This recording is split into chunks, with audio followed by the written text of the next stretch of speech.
right, we're ready to go. I'd like to call to order the January 11th, 2023 workshop. It's 5:31 p.m. And it's the first meeting of the year. Happy New Year, everybody. And I think we're going to start off with Carrie. So the first item on the agenda is swearing in the newly elected councilors, and actually we're going to have Jeremy Green. Jeremy, let's do a little introduction of your staff while we have you. Please. Sure. Thank you, Jeremy. Yeah, you bet. My name is Jeremy Green. I'm an attorney with the law firm of Bryant, Loveland and Jarvis. I know most of you. We've been representing the city now for about 4 or 5 years, 6 years, something like that. Yeah. We've obviously enjoyed it and hope to continue to represent you as long as you'll have us. Our firm specializes in, among other things, municipal law or public agency law. We represent, I would say, about 15, 16 cities and counties, and then a bunch of other public agencies and numerous private entities as well. We've got, how many attorneys? Tell me, maybe 14, 13? Yeah, 13, 14 attorneys, and then probably about 7 or 8 staff members, full service law firm. But anyway, I have Courtney to my left and Dustin to my right, and I'll let them introduce themselves briefly.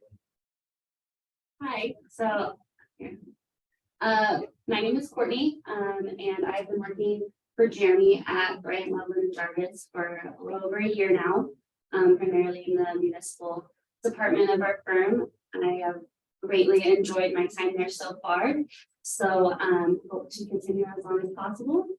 I am originally from California, went to U of L for my undergrad, and then went to CLU for law school, and then found myself back here in May. So.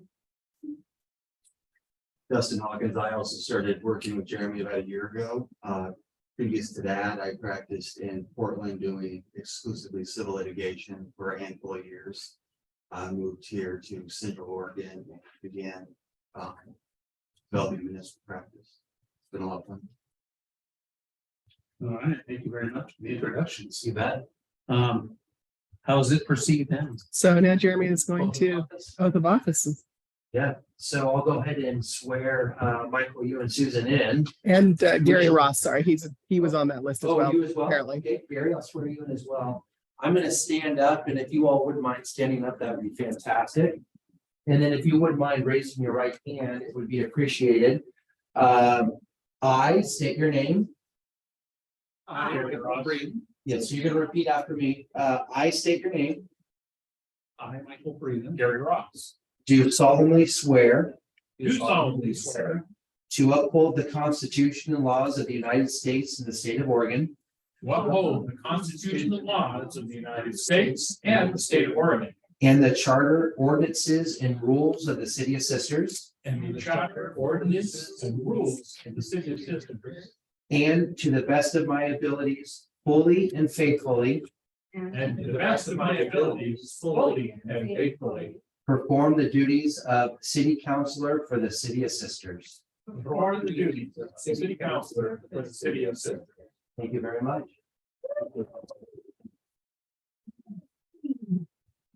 almost sounded like we do everything. Great, get those points. He's an actor and then and the next item on the agenda is council training. I think we'll skip that and take a break. So Jeremy, you're going to leave us on? Sure, I'd be happy to. So we are going to be presenting to you all and covering 3 or 4 critical and important issues or matters for you in your capacity or role as a city councilor rather. Those consist of the roles of the city councilor, rules as it relates to public meetings and records, and ethics. So first slide is go right to council rules. Actually, I think we skipped, there we go. We've already given you an introduction as far as our law firm is concerned and introduced ourselves. So the next slide is our roadmap. And again, we're going to be covering council roles, ROLES, public meetings, public records, and ethics. As far as roles are concerned, the next slide, we're going to be covering particular counselor manager structure or the council manager structure, the general role of the council, communications with staff, and we'll briefly touch on liability concerns. As you are aware, our charter, actually now I think we're calling it the 2023 Correct. city charter, establishes, among other things, our counselor manager or city manager form of government. And it also spells out the powers and duties of the city manager. Most Oregon cities of comparable size do have the council manager form of government. You will find that certain smaller cities in Eastern Oregon have what is called a strong mayor form of government when they do not have professional staff. And in those situations, the mayor more or less serves as not only the mayor / politician, but also the city administrator or the city manager. That clearly and obviously is not the case here. In our situation, the City of Sisters, you all appoint the city manager. You then delegate to the city manager the responsibility to hire department heads or be part of the hiring of the department head process. Department heads then often, with the assistance of the city manager, employ employees within those departments to provide the services to the citizens on behalf of the city. The last point there, the point that it is important to understand is council sets policy, the city manager implements policy. The next slide more or less gives you a conceptual understanding of kind of the hierarchy. You have voters that elect the council. The council then is responsible for hiring the city manager. And then, as I just noted, the city manager is responsible for hiring the department heads and staff. And then if you look at it in the reverse from a standpoint of accountability, it literally operates where you have city administration speaking to, or I should say, at the discretion or subservient to the city manager. City manager is subservient to the city council, and then of course the city council ultimately answers to the voters. Dustin's going to go ahead and cover the next slide, which concerns council manager structure. Yeah, so the city manager is the head of the city government, and the duties of the city manager are spelled out in section 24 of the city charter. Most of those duties are listed on this slide, including preparing the annual budget, organizing departmental structure, ensuring all contract terms are fulfilled, responsibility over city staff, including discipline, removal, supervision. The city manager also serves as the chief advisor to the council and additionally supervises the operation of city-owned utilities and city property. All right, and I will go into the city council or all of your role, and that is to serve as the city's legislative body. As you all know, you were all elected to these positions to serve for the betterment of the city and to oversee and make sure that certain policies are put into place or to establish goals and then ultimately pursue those goals and ensure that the city is operating at the best it can possibly be. So councilors are elected to the council. You're not an independent seat. All powers and authority to set the policies rest with the council.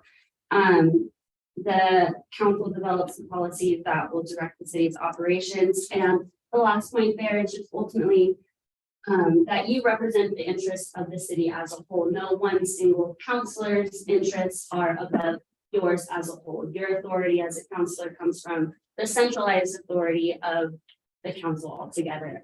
How I see it ultimately is that you look at things from a bigger picture perspective and you work as a team to make sure that the city is successful in its goals.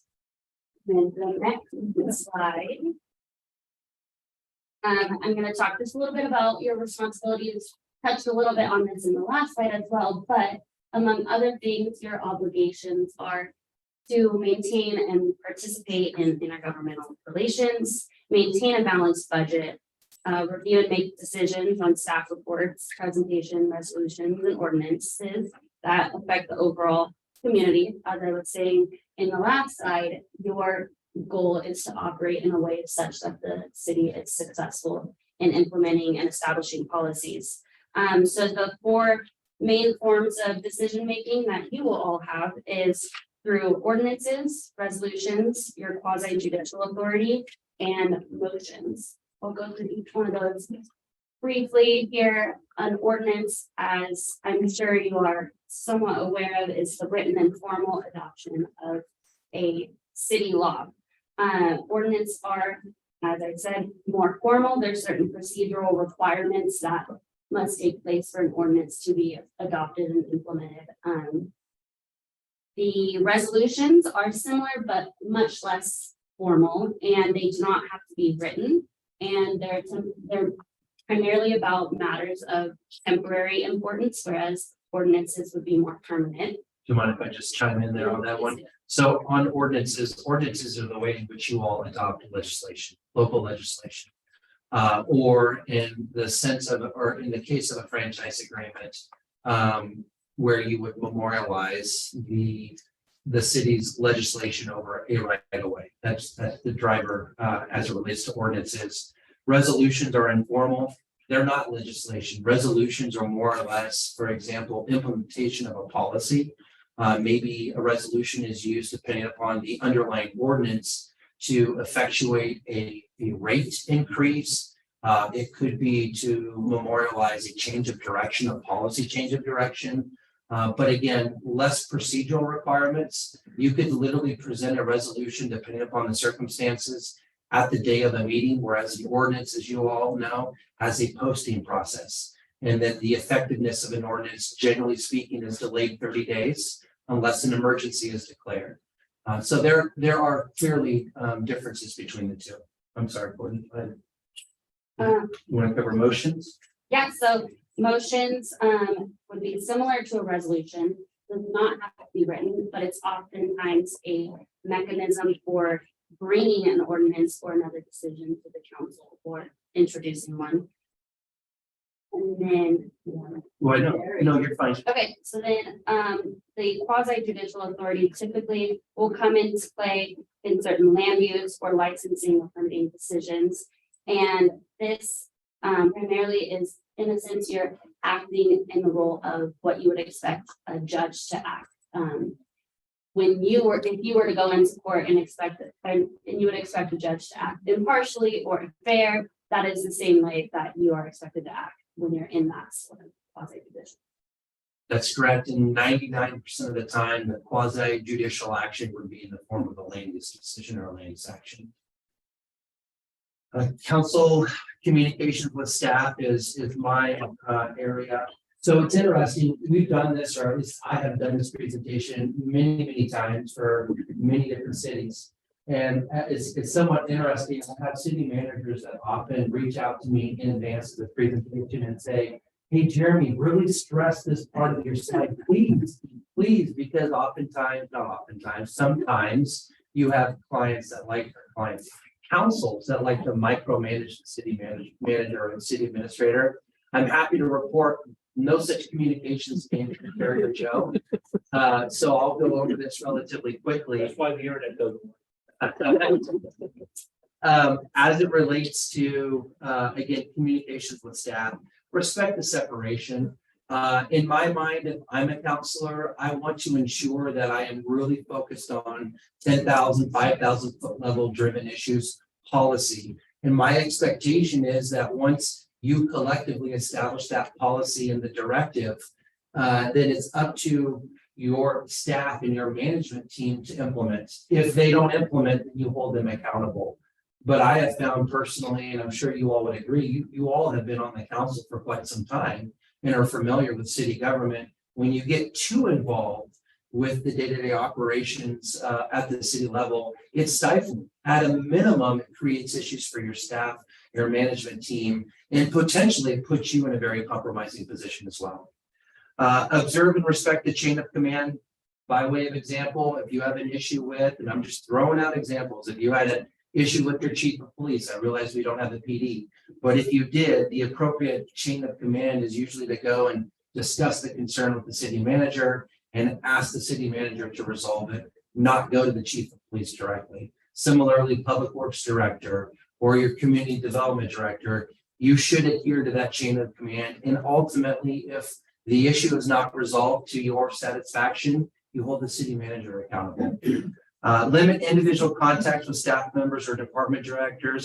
Really, that's driven from the sense that you want to make sure that you're not so involved in the day-to-day that it stifles or otherwise prevents the department heads or staff members to be able to perform the essential functions of their position.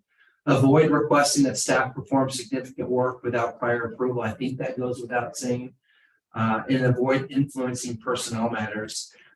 If there is, among other things, purchasing issues, contract awards, and so on, I will tell you from experience that the most explosive and problematic situation that I have observed in nearly 20 years of doing this has been when council members get involved with personnel matters and specifically discipline matters.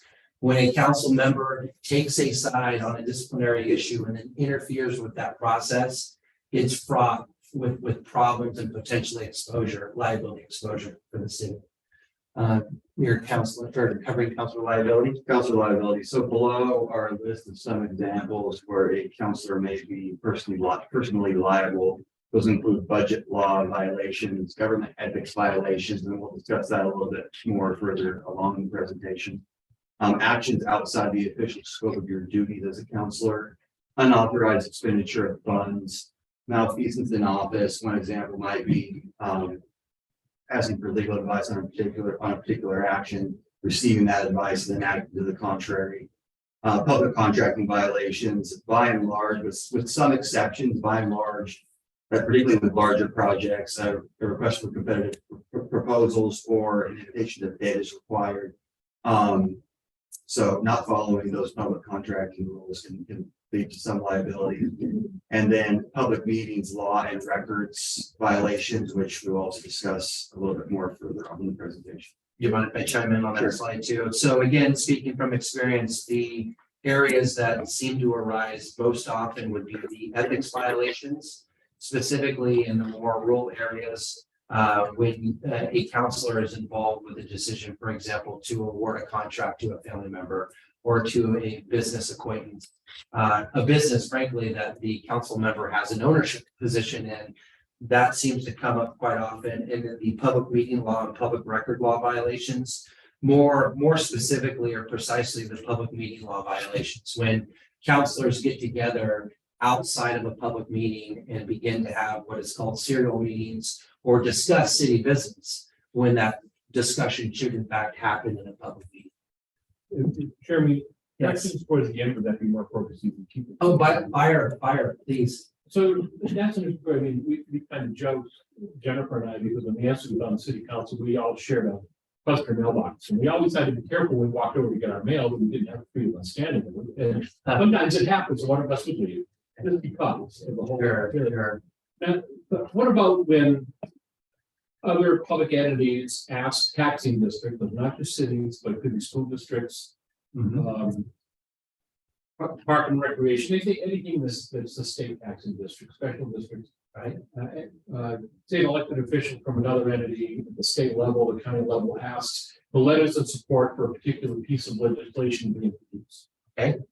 Is there a limit on how many councilors or whatever they are, elected authorities of that particular entity, say the city, can sign a letter of support and it's not obligating the city to do that? Yeah, so that is a very, area. I'm sorry, Is that a gray area? I wouldn't say it's gray. I would say that is one that you tread very lightly and cautiously in or on. So if someone were, and I want to make sure I understand the question, and I'm going to give you an answer, but if I give you an answer that doesn't align with the question, let me know. But if I was a recipient of a request to produce a letter in my capacity as a counselor, I would be very, very clear that any letter that I would draft or present due to that request was done so in my individual capacity, if it's a non-city related issue. But if I'm issuing a letter of support or even vocalizing the support of a particular issue, and they're requesting that support because of my capacity or my position on the council, I would make it very clear that this is my personal position as albeit as a counselor, but my personal position, it does not represent the viewpoint of the collective or the city. So if a letter is drawn up by another entity, and they state within it, no obligation in any particular taxing district is inferred by this support, we're just asking that legislation be introduced at the state level. That might be okay, yeah, it's It's all great, about it's the really language. great. Again, I don't think it's gray necessarily. It would be something that I've always asked counselors when the question has been presented preemptively. I've suggested to the counselors that they present it to the council as a whole, let the council as a whole know that, hey, you know, Jerry Schmo asked me to sign this letter of support of this legislation that's going before the state legislature. I am inclined to do it in my individual capacity, you know, what say you type thing. Just let people communicate, get on the record, particularly if you don't think you're going to get the collective support of the council or the support of the city. Get on the record that you're ultimately doing this in your individual capacity and it does not represent the viewpoint of the council. Thank you. Does that make sense? It does. Yes. So that ties into the question that I was going to ask tonight. I sent an email to Carrie with my question. She suggested I asked during this part of Sure. the presentation. So I had the advantage of taking a tour with Paul Virginia to see the infrastructure around the city. Mhm. And I was very, very impressed. Good. And I wanted to write a letter to the editor. Yep. As an individual and just, you know, be very supportive and share what I learned, because I don't think a lot of people in the town know. And so I was asking Carrie if that was okay to do. She thought it was, but she wanted me to ask you, and she also wanted me to make it public to your council. And again, I would say, yes, if you would like to submit that letter, I would say go for it. Just again, make sure that you make it clear that you're submitting the letter in your individual capacity and not on behalf of the city as a whole, or the council for that matter. That happened, this issue comes up all the time, right? It's not a case of first impression whatsoever. As long as you, you know, out of abundance of caution, throw in those disclaimers, generally speaking, you're not going to have a problem. Where there is issues is when there's no initial or preemptive discussion or communication with the council, or candidly, and this is more of a political issue than it is a legal issue, when you have a counselor that might support an organization, legislation, or other effort that is contrary to perhaps the viewpoint of the majority of the council. Then you might get pushback, and I could give you myriad examples of when that's come up. The most recent of which was dealing with marijuana legislation. And again, in Eastern Oregon in particular, that came up all the time, let's say, what, 4 years ago, 5 years ago, when the legislation passed at the state level. So just be aware, and when in doubt, communicate. Yeah. Anything else along those lines? I just wanted to mention that it happens with me all the time as the mayor. Right. Although I am mayor, I'm not an elected mayor, I'm an appointed mayor, and I am just one seat on this council. And there are many things that the Oregon Nurse Association that I'm involved with would love for me to just rubber stamp and sign, and I don't do that because I can't do that without your support as well. So it happens a lot in the mayor position because of my non-elected position. I've been appointed, and so it happens a lot from this seat for sure. Yeah, So I'm really cautious. that's the best word, cautious. Just be cautious and aware. I'm going to move to the next slide, which is the public meetings and records laws. Briefly overview. We're going to cover public meeting requirements. We're going to cover executive sessions, enforcement, and public records requirements. And Dustin, I believe you have the first slide. So, Oregon public meeting laws essentially requiring open forum, with some exceptions, one being, the executive session, which we'll discuss, in more detail further on in the presentation. ORS 19632 prohibits a majority of the governing body from meeting in private for the purpose of deciding or deliberating toward a decision on any matter, unless an executive session is permitted under law.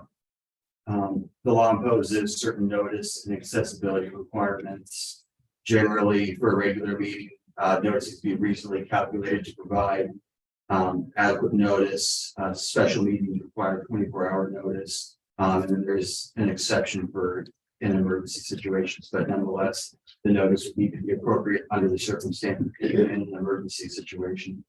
The laws guarantee the public a right to view government meetings, but not necessarily the ability to speak at them. However, council rules do provide an opportunity for the public to participate in public meetings. And my only comment on that is public meetings are exactly that. It's an opportunity for the public to view the meeting. It's not an opportunity or a legal requirement that you allow the public to participate.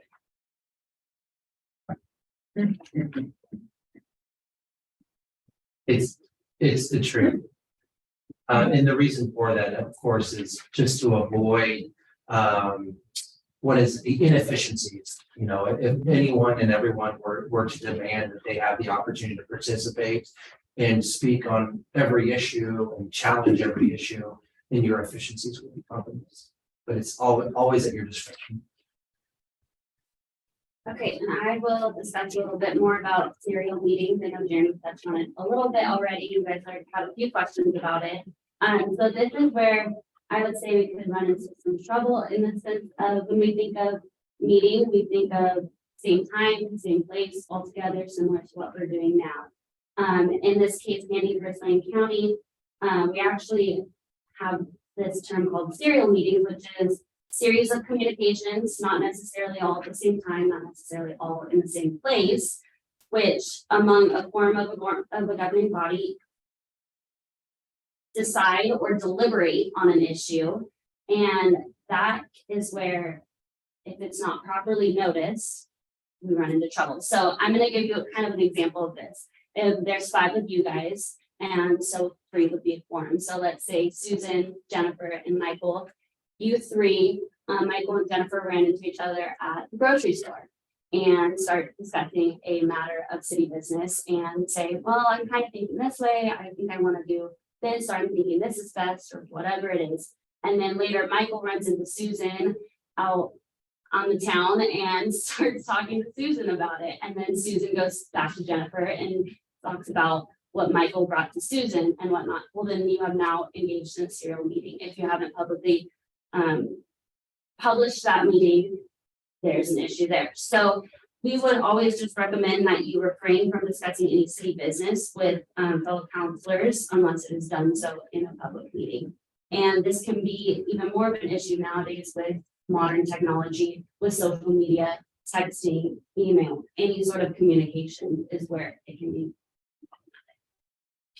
One add-on there concerns the use of your private computers and cell phones and things of that nature to conduct or otherwise communicate regarding city business. I'm sure you all are all aware of this, but I'll just reiterate that if you use your personal computers, phones, or tablets for city-related business and a public records request is made, then of course you run the risk that your device, particularly in litigation, could in fact be turned over to the opposing counsel or the opposing party in a discovery action. So just be aware of that. That's why we've always encouraged you all to have a separation between your city-related communication devices, or at least email accounts, for example, versus your personal devices. Because if, for example, a request in discovery were to come up regarding a particular city-related item, you could simply turn over your accounts specific to city and not have that commingled with, or otherwise have to turn over your personal accounts as well. Does that make sense? Or personal devices. I think, Andrea, we've talked about this, every year we've been over here. And again, speaking from experience, it has come back to bite people when they have commingled personal with business, or in this case, city matters. The next slide is the executive sessions. And essentially, if you're having a public meeting, you must, regarding city business, that must be conducted in an open meeting unless it falls within one of the narrow statutory exemptions related to executive sessions. And if in fact that statutory prerequisite is made, or that subsection in fact is triggered, then you can have what is called an executive session, which would be closed to the public. There are always, not always, but there are limitations or restrictions as far as what can be discussed in those executive sessions, of course. By way of example, if you go into executive session to discuss the potential employment of your city manager here in the future, you cannot discuss compensation. Compensation is something that always has to be discussed in a public meeting. And of course, you presumably understand the motivator behind that exception, and that is to ensure that the public is aware of how municipal funds are being used. The other piece of executive sessions is the press, by and large, is offered the opportunity to participate. They're allowed to, I shouldn't say participate, to be present during those executive sessions. There's an exception to it, and that is if in fact that particular publication by way of example is subject to the litigation that you intend to discuss in executive session. Under that circumstance, you could of course remove that publication from the executive session, but otherwise they're permitted to attend. And you certainly have the ability to ask them not to report on matters discussed in the executive session, otherwise write a story about it the next day. Moving forward, or the next slide rather, it identifies common executive session mistakes. We have wrong reason and proper subject. That is the most common, meaning that you schedule or notify the public of the executive session to discuss, let's say, the hiring of the city manager. But during that executive session, you begin to talk about concerns with crime. If you go and tread into that other area, then technically speaking, the member of the press, if that member of press was there, could report on the entirety of the executive session. You have to limit the scope of the executive session to the topic or the subject matter that's been identified in your notice. Happens way too often, frankly. Disclosure of confidential information, that comes up way too often. And that is in reference to a situation where you go into executive session to discuss, by way of example, pending litigation. You go out of that executive session and somebody on the council goes and communicates to a third party about what was discussed in the executive session. If that happens, then you compromise the privilege that would otherwise exist, the confidentiality that would otherwise exist. Final decisions is in reference to a council that more or less renders a final decision in the executive session. You talk about a particular topic and you all make a decision there. That decision is technically unlawful. We cannot make final decisions in executive session. You can reach consensus, but then once that consensus is reached, your final decision must be made in a formal public meeting. I know, again, you guys probably know all this, but we're going to go over it anyway. And then failure to announce an open session. My favorite. This one came up last year, where we had a council that went into executive session, discussed, I shouldn't say last year, it was a few years ago. The council perhaps discussed the issue in executive session and then came out of the executive session and went right into a public meeting, made a decision, and then left without actually providing the public an opportunity to be present during that final decision. It happens too often. So the proper protocol or process is to go into executive session, have your confidential discussion or communications, and then inform the public, open the doors, inform the public that you're now convening in a formal public meeting or a regular meeting or special meeting, whatever it may be. Yes, go ahead. Typically, though, prior to entering the executive session, is it not appropriate and almost recommended to advise the public that at the end of the executive, will come out of the executive session and have a decision in public session afterwards, so people know to stay? 100%. That is absolutely the best practice. Enforcement, Dustin, that's your slide. So the consequences of not complying with Oregon's public meeting laws include a lawsuit filed in circuit court. If the plaintiff prevails, that would void the decision if the governing body intentionally or willfully violated public meetings law, and reasonable attorney fees would be available to the plaintiff. Members of the governing body may be liable for attorney fees and court costs, both as individuals and as members of a group if found in local violation of public meetings laws. Under Oregon Public Records Law, every person has a right to inspect non-exempt public records. Some examples of exempt public records would be public employee personal information, information covered by attorney-client privilege, often litigation context, and then records that would be conditionally exempt, which means unless otherwise in the public interest, would be documents pertaining to litigation. And I guess to distinguish that from attorney-client privilege, the type of documents that would be conditionally exempt would be, for example, documents related to an investigation city staff took with regard to litigation.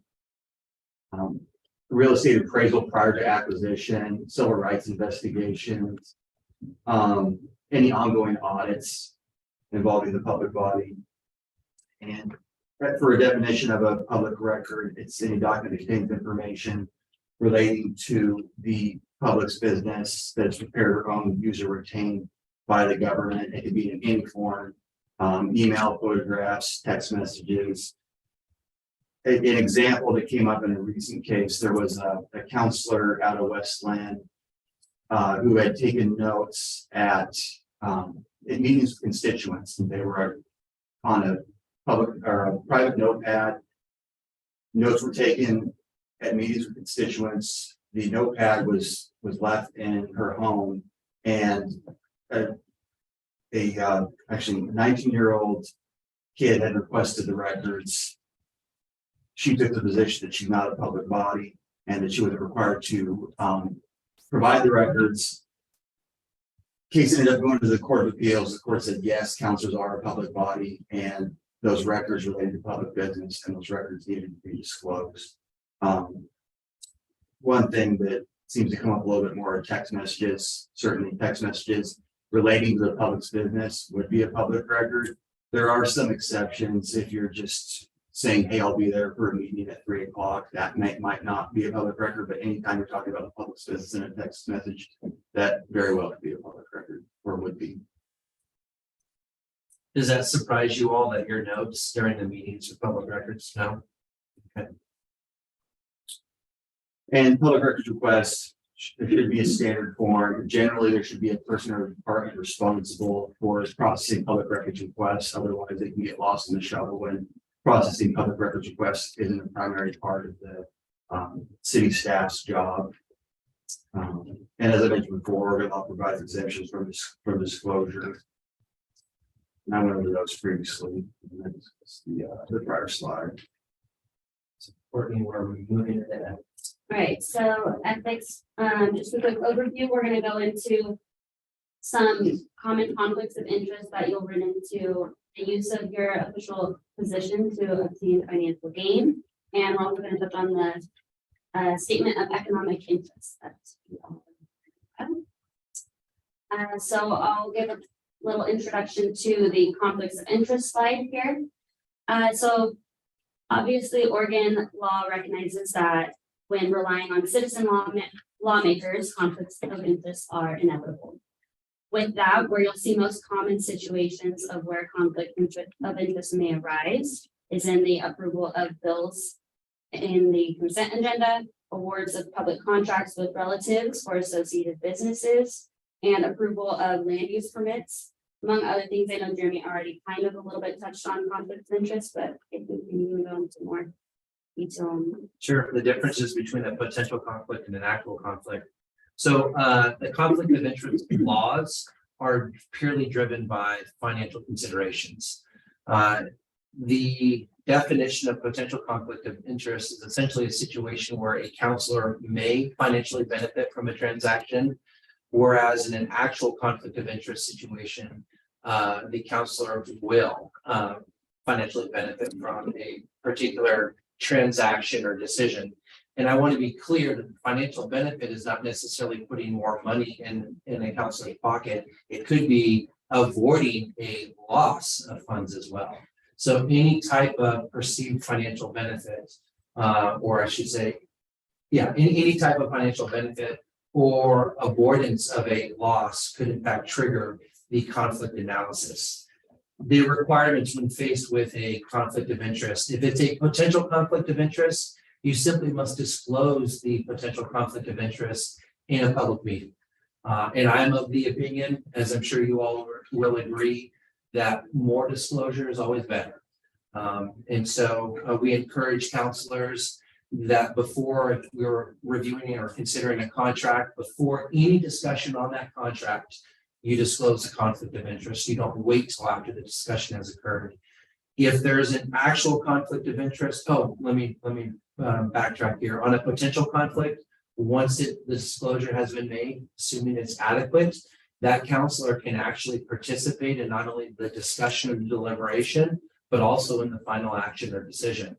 In contrast, in an actual conflict of interest transaction, the counselor must disclose the conflict and he or she must refrain from any participation in the discussion or deliberation, and certainly the counselor then cannot vote on that action as well. What is the benefit is not financial? If it's not financial, it doesn't fall within the conflict laws at all. If it's a situation where there is use of the position to otherwise unduly influence a decision, but it's not financial driven, there's a different set of laws that might apply. That would be perhaps an official misconduct type situation. But the conflict of interest laws, and this is a major misconception for many people, it is purely focused on financial aspects of the decision. Yes. So if it were an instance where you had just a quorum present, just 3 of the Yep. 5 counselors, Mhm. and one stated they had a conflict of interest, isn't there a part of the law that overrides that says in order to actually have a vote or a quorum, that person would make note of their conflict of interest, but they could still vote? No, so simply failing to meet your quorum or majority requirements does not then mean that you have the ability to vote when you otherwise would not due to a conflict of interest. Okay.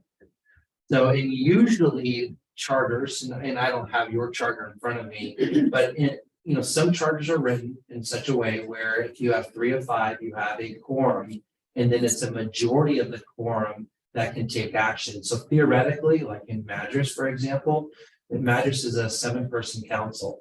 It requires a majority of the council to be present, 4, and then it requires a majority of the 4 to take action, which would be effectively 3.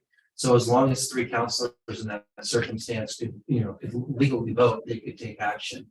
But again, to clarify, even in a situation where you may not have the requisite quorum or majority to take action, the conflict law supersedes that situation. Yeah. And I also want to be very clear that the conflict, if you vote in a conflict situation, it is your personal liability, not the liability of the city that is triggered.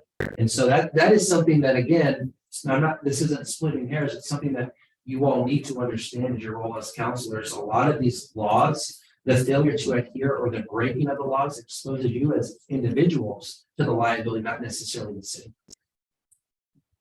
Yeah, you bet. Justin, I think you're up. Right, so Jeremy touched on this a little bit. Oregon law prohibits public officials from using their position to obtain financial gain or avoid a financial detriment. Public officials may not use public property for personal use or obtain financial gain through knowledge of confidential city documents. Examples include an exchange of cash for a vote or other action, or making a decision in exchange for a promise of a job. Next. Yes. Gifts.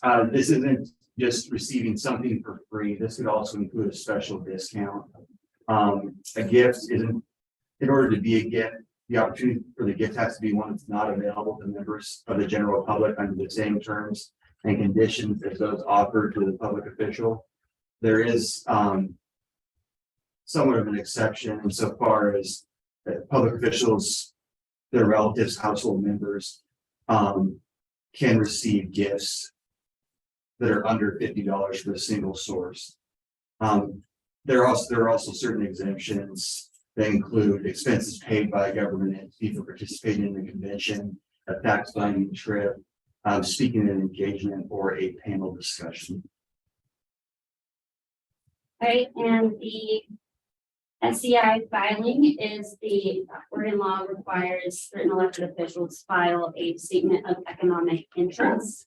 This is due on or before April 15th of each year. And generally in about March, you should get notification that this SEI filing is available, and that's when go in and submit it. The report will include the name and address of any business which a public official holds an interest, a description of the sources of income, and identification of any gifts that exceed $15. You know, Dustin just touched on that you can receive up to $50 worth of a gift. However, you must report if it meets that $15 threshold. And failure to file the statement may result in penalties. These penalties are a late filing fee for the first 14 days, and then after that, it's $50 each day until you reach a $5,000 penalty.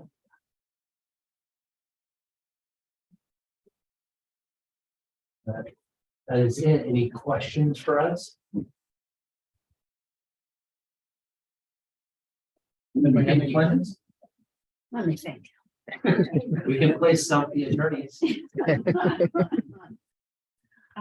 I think, what is the situation when the firefighters come to town and everybody wants to buy them lunch? And they are employees of the fire district. Are they, They're subject to the same laws. so they could report it, and as long as it wasn't up to $50, that wouldn't be a problem, but if it's over. There are some times when I think that we are held to such a small standard, like that these numbers have not progressed with the cost of living and No things doubt. like that. Yeah. I know when I first became a counselor and was doing a tour, you know, the owner of the business said, "Oh, well, here, have a mug, have a this, have a that." And I was kind of going, "Ooh, this is big money here." You know, I said, no, don't give me this stuff. But it was a kind of hard and offensive to say, "Well, no, I can't take this stuff." So I ended up writing them a check for it, because I didn't want to report it. I said, just reporting it made me feel kind of like, whoa, I don't know if I even want to report this. But okay, yeah, I thought that was the case, but I just feel like sometimes is there any attempt to revise this by? Increase the threshold. Yeah, or, you know. I haven't heard either way. They definitely should. I mean, you can't lock 50 in 2000 and assume that 50 is the same value in 2020. So this is something we should take up with Association of Oregon City. Right? Okay, thank you. See, but Good luck. yeah. All right. Anything else? Do we fill this out yet, or? No, Is that your sworn statement? I'll do that with you Thank you. after the meeting. I just want to say, it's a good presentation. Lived in Lake County during the candy times. And that was definitely a case of a lot of serial stuff going on and done deliberately. I believe, and certain that some other members of the council, but interesting. I think that when I was on special districts and would go to the special district conferences and listen to some of the individuals talking in the small, especially water districts, and what they were doing, and who they hired and who they didn't hire, I was thinking, boy, that's a walking ethics violation every day. And they're talking about it on site. So we don't have that problem here, and I'm very happy we don't. There's me along. If I can just clarify, this was a question asked of me earlier. I do not notice if you guys are going to all be at, say, law enforcement event. I do have conversations often with, please don't gather together and don't talk about the city business. Some cities do notice all of those pieces out. We are not that. So just note that if you are at events and there's, quite honestly, even if there's two of you together talking about city business isn't appropriate, but certainly 3 perception is that you've got a quorum going. Yeah, perception is, well, some people say perception is reality, even though it's not, right? I mean, in that situation, sure, you might be communicating that perception. There's nothing wrong though with you all socializing. You can go and be together at a holiday party or for drinks or whatever you might do socially. You just can't discuss city business. That's it. I have one further clarification if if we have time. On the quasi judicial, Yes. I still have trouble explaining to people why they cannot lobby me on an issue that I have reason to believe may come before the council in that fashion. Can you You give must, me a clear definition? you must be impartial. That is the key word as far as I'm concerned, and that's what I use to respond to the same question you asked. How can you be impartial if you are having discussions regarding a subject matter that's going to be presented to you in more or less a judicial capacity before it's actually presented? The only way that you're going to be impartial, or arguably, again, getting to perception as well, is if the information is provided to you in a public setting at the same time that all of you are being presented the information. And then upon which you'll ultimately render a decision. You don't see judges outside of their chambers having sidebar conversations. They shouldn't be having sidebar conversations with plaintiffs and defense attorneys. Yeah, let's not go to the federal level. Let's just talk about. But you understand what I'm saying? It's the theory, the conceptual theory is the same thing. Right. The only way you're going to maintain that impartiality is to not have those conversations until it's presented to you formally throughout or through the proper process. You want to add anything along those lines? No. I'd like to ask, in line with what you just said. Yeah. So we are representatives of the city, the public. So our only way then of gaining the public's opinion about the particular quasi judicial aspects is in a public forum. Yes, if you want to do it properly, then, and again, quasi judicial decisions are 99% of the time going to be in land use. So you're going to be reviewing a land use application and making a decision upon it. And I would tell you, yes, I would refrain from having any sidebar communications with both the proponent or opponent. I would wait until it's presented to you in the council. Jeremy, what I do when they approach me is I say, yeah, this may come from the council. I don't want to confuse myself. I want to be involved in making a decision. So, you're welcome to say something right to the council. Well, I'll have it, but I can't discuss it with you. Beautiful, perfect. This is why we don't go to planning commission meetings and watch them work. because Yes. It would be Another example. absurd, yeah. Another example, yeah. We've had counselors in the past that have shown up to the planning commission meetings unbeknownst to us to listen to what is being discussed, knowing full well that it would be presented to them 2 months later or for whatever it might be. I want to be clear, the counselor didn't know that that would be inappropriate. They were doing it simply to educate themselves, but it has come up. And so again, it gets back to the impartiality piece there. And just about everything that comes from the planning commission is a land use decision. It is. That's the particular body where we really have to watch ourselves. And as much, I mean, I'm the mayor. Sometimes I want to just go and see how they're doing and. Me too, same thing. But it's, no, I haven't been to one since I was on the planning commission myself, so. Yep. The other piece there, and without rambling, is that your decision should be based upon what is in the record. If you're having sidebar communications, your decision could be swayed based upon information or documentation that is not in the written record or in the record that's presented during that hearing.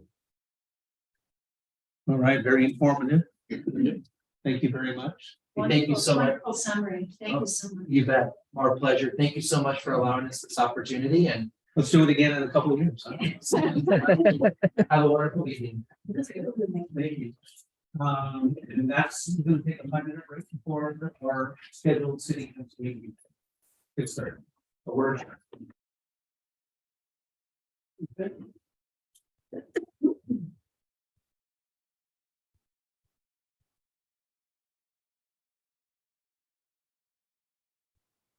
Excuse me. Need a bigger desk. Oops.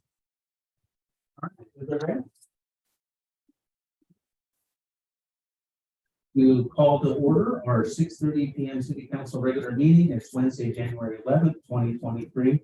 Please join me in the pledge of allegiance. Yeah, I'm just gonna get out of the way. I pledge allegiance to the flag of the United States of America and to the republic for which it stands, one nation, under God, indivisible, with liberty and justice for all. Thank you, everybody.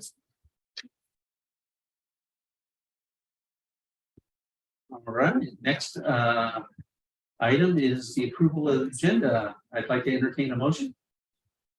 I move approval of the agenda. Thank you. Do I have a second? A second.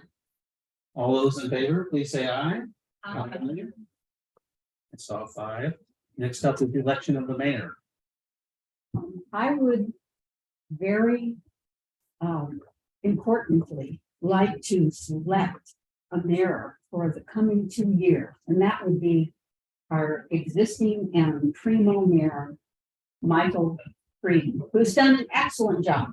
And I would very much like to see him continue in that post. I hope there are no objections. Those who've seen what he's been able to accomplish with the council and accomplish with the community is to be commended, and I hope he would serve another 2 years. That's a motion. That's a motion. Second. We have a I motion. almost did second because of the primo part. That's I bar. We have a we have a motion and a second. All those in favor, say aye. All right, thank you. I appreciate your confidence in me. Next is election of council president. We can have a discussion on that. Well, I'm thinking that, first of all, I'd like to have gender balance in this particular position. And council president is an important one. So, given Andrea's time on the council, and her knowledge coming in, if she's willing to serve in that matter, I would certainly like to see her do it. But I don't know if we have others who wish to also.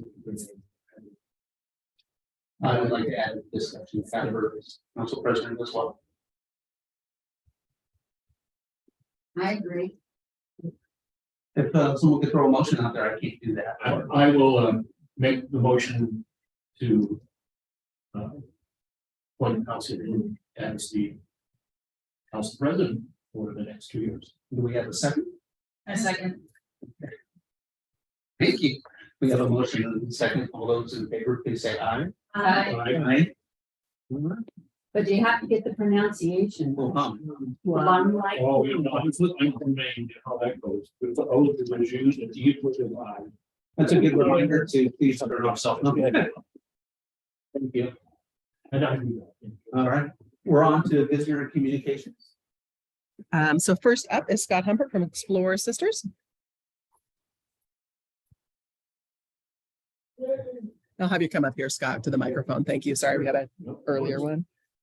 As with all of our visitor communications, we do try to limit things to about 3 minutes, 30 minutes. So thank you very much. I'll be brief. Thank you. So good evening. Hello, Mayor, councilors. I'm just here to do a brief introduction. My name is Scott Humbert. I am the Executive Director for Explore Sisters, which you probably know is the newly formed destination management organization for the town. So I landed in Sisters on December 15th, right before the holidays. I started work on the 19th. A little bit of a whirlwind, but in good ways. I came from Lakeland City, where I helped run the DMO over there for a little over 10 years as the senior marketing manager. And DMO would be? Destination Management Organization. Sorry, we love our acronyms. No. Let's see, I've lived in Oregon my entire life. I grew up in Salem, went to school in Eugene, found Salem again of all places, and then headed to the coast. Brought my family with me, my wife, 3 kids, 2 less than intelligent animals, but the children are in second. One of our dogs is just something else.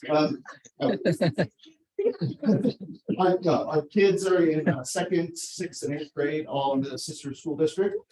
So excited to be here. My wife works for Oregon State University Extension Service over in Redmond. So I'm super excited about this opportunity, both personally and for sisters. I think the work that DMOs are doing can change communities and provide a lot of economic impact. So excited to get to work. I had my first official board meeting just late last week, so we're just getting rolling. Just wanted to mention two projects that we're already working on. We partnered with U of O's Sustainable City Year program. They're going to help us build our first business and marketing plan. We just got our students assigned last week, so I hope to meet with them soon. And then we're also putting together an RFP for branding services to help create Explore Sisters community-based brand, which will inform all of our marketing. So just appreciate the time up here and nice to meet you all. And I look forward to getting rolling and working with our city partners on all this. Thank you. Aren't looking requests for. Yes. Correct. Sorry, another app. Thank you very much. All right, do we have any other? Michael, if you'd like to stand up. Welcome, Michael. Happy New Year to you. Quick reminder. 3 minutes. 3 minutes, please, sir.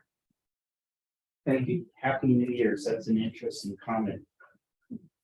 There was a lady who wrote a piece in your local paper that came out before the true New Year's, which is the winter solstice, which was 21st, and she wrote this piece about this whole incident she had, yabbering along, and then at the end she said, "To everyone, have a blissful New Year's." As people are, you're educated, intelligent, more than I am, and the motto is, and there's a lot of truth to it. Bliss, ignorance is bliss, or not having conscience is bliss, the way I would put it. Well, that came into a little disaster because it's figured she wanted to know the reality that not everyone lives that realm. And she blew up, it's going up to her, like expecting to actually be talking to someone who's real and immediately it's like, oh, protection. Bliss, happy New Year's.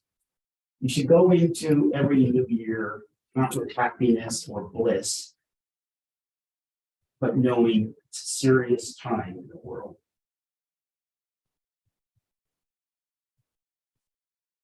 Take it very serious. And there's a couple people out there. Get it a lot more than you people do. There's really authorities. It's a little different dimension of it. You should come down to for them. Thank you. Thank you, Michael. All right. Is there any more visitor communication?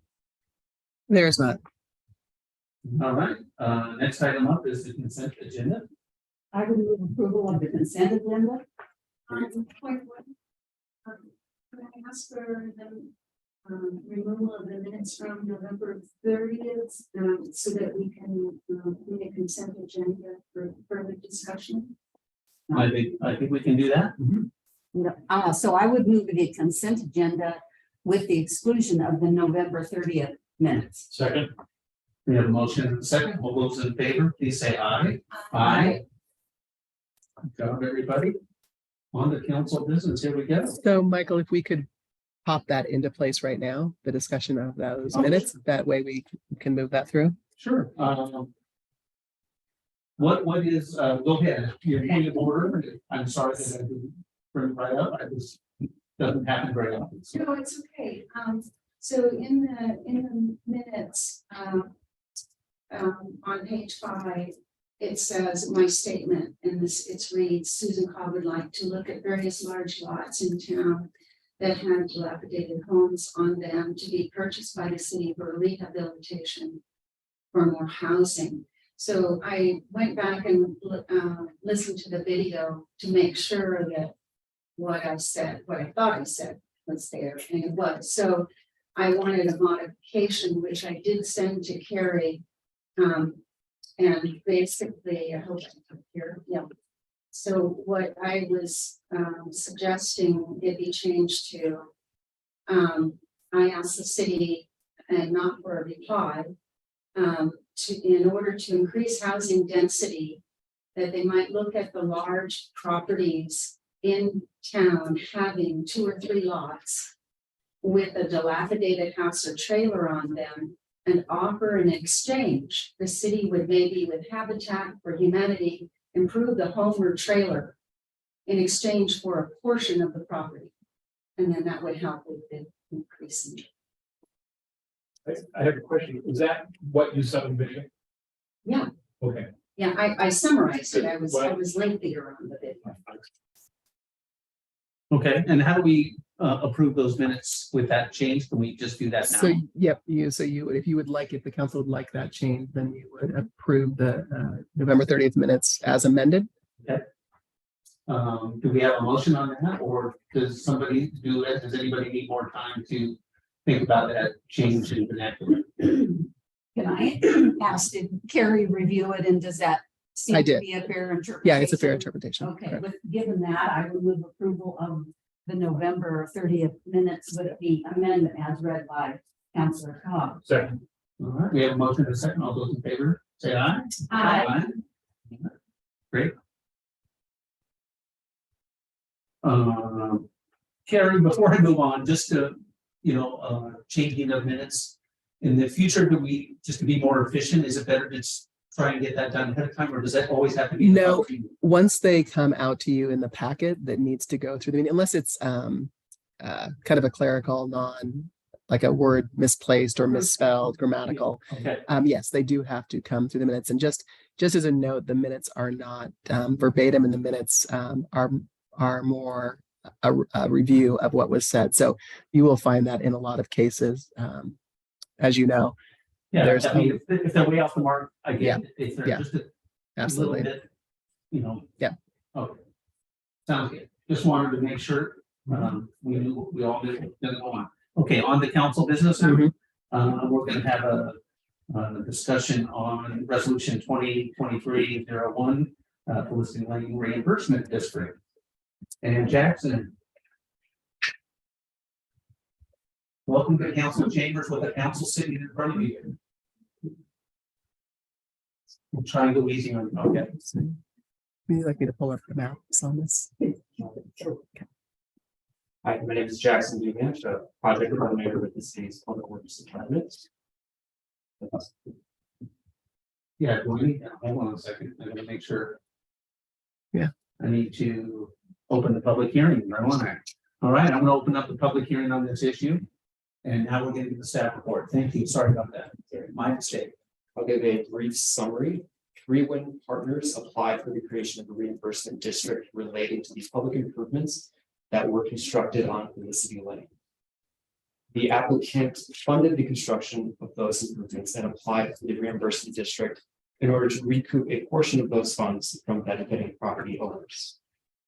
4 tax lots in the proposed district were considered to be benefiting or potentially benefit from those improvements when developed. One of the tax lots is owned by the applicant and is excluded from the district. The right to reimbursement would exist for 10 years from the formation date. The council may by resolution authorize 2 consecutive 5-year extensions for water and sewer improvements. No extensions may be made for street improvements. I can answer any questions if you have them. Okay, first we'll have to get public comments, if we have any. Let me ask. If anybody on Zoom, I'll call you by name, has any public comments on this, please speak. So Sarah McDougall, No comment, thank you. John Tehan. I'll take that. No, thanks. Thank you, John. Eric Strovel. No comment. Thank you. Thank you, Eric. And open the room, obviously. Correct. Okay, so I am going to now close the public hearing. It's time for council discussion and questions. If anybody has any questions about this? Council Blum, please. How were the property owners for the parcels that are going to be part of this district notified? They were mailed a notification with a copy of the engineer's report.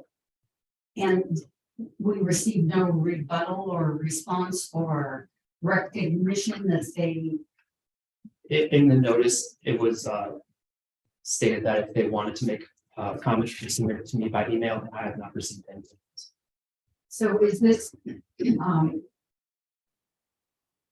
Is this the way a new area being developed often transpires in that the first one in to make improvements pays for all of the improvements and then they try and get reimbursement as other lots develop? Is that a common practice?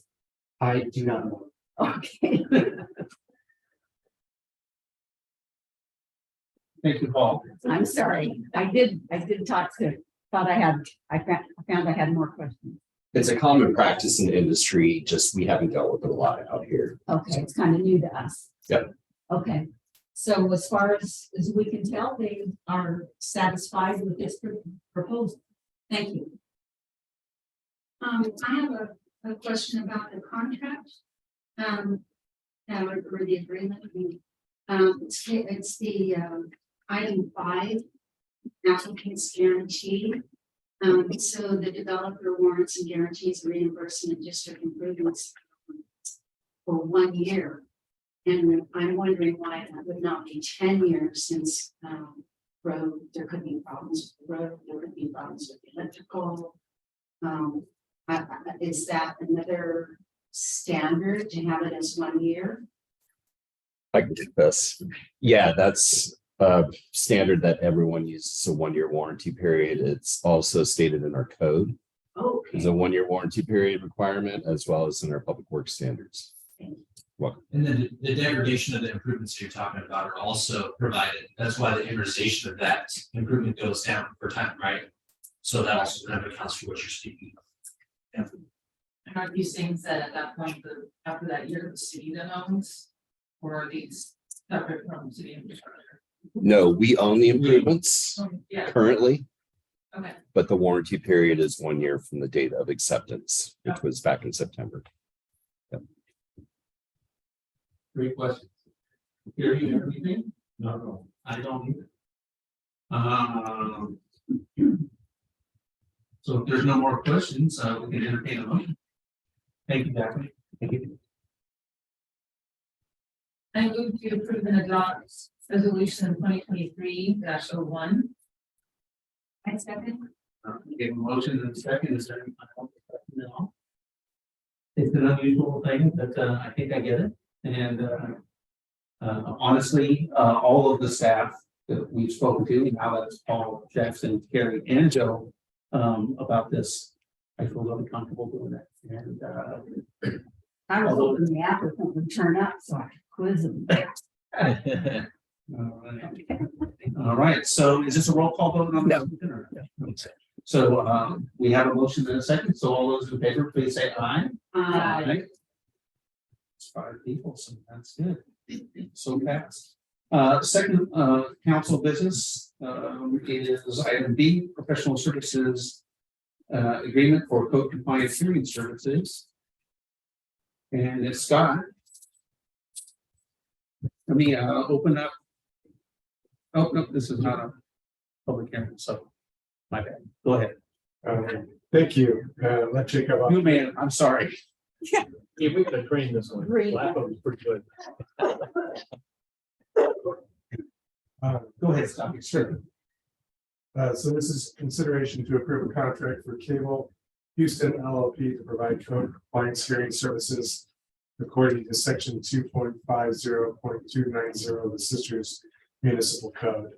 If you remember, Councilor Calvin, I remember because she wasn't here, but back in June, when after we had the code compliance officer, Jim Smith, we revamped some of the processes for that to create more of an administrative process where we can control the hearings or control that process, that code review process, both more internally as opposed to the way it was written previously, which was through district court.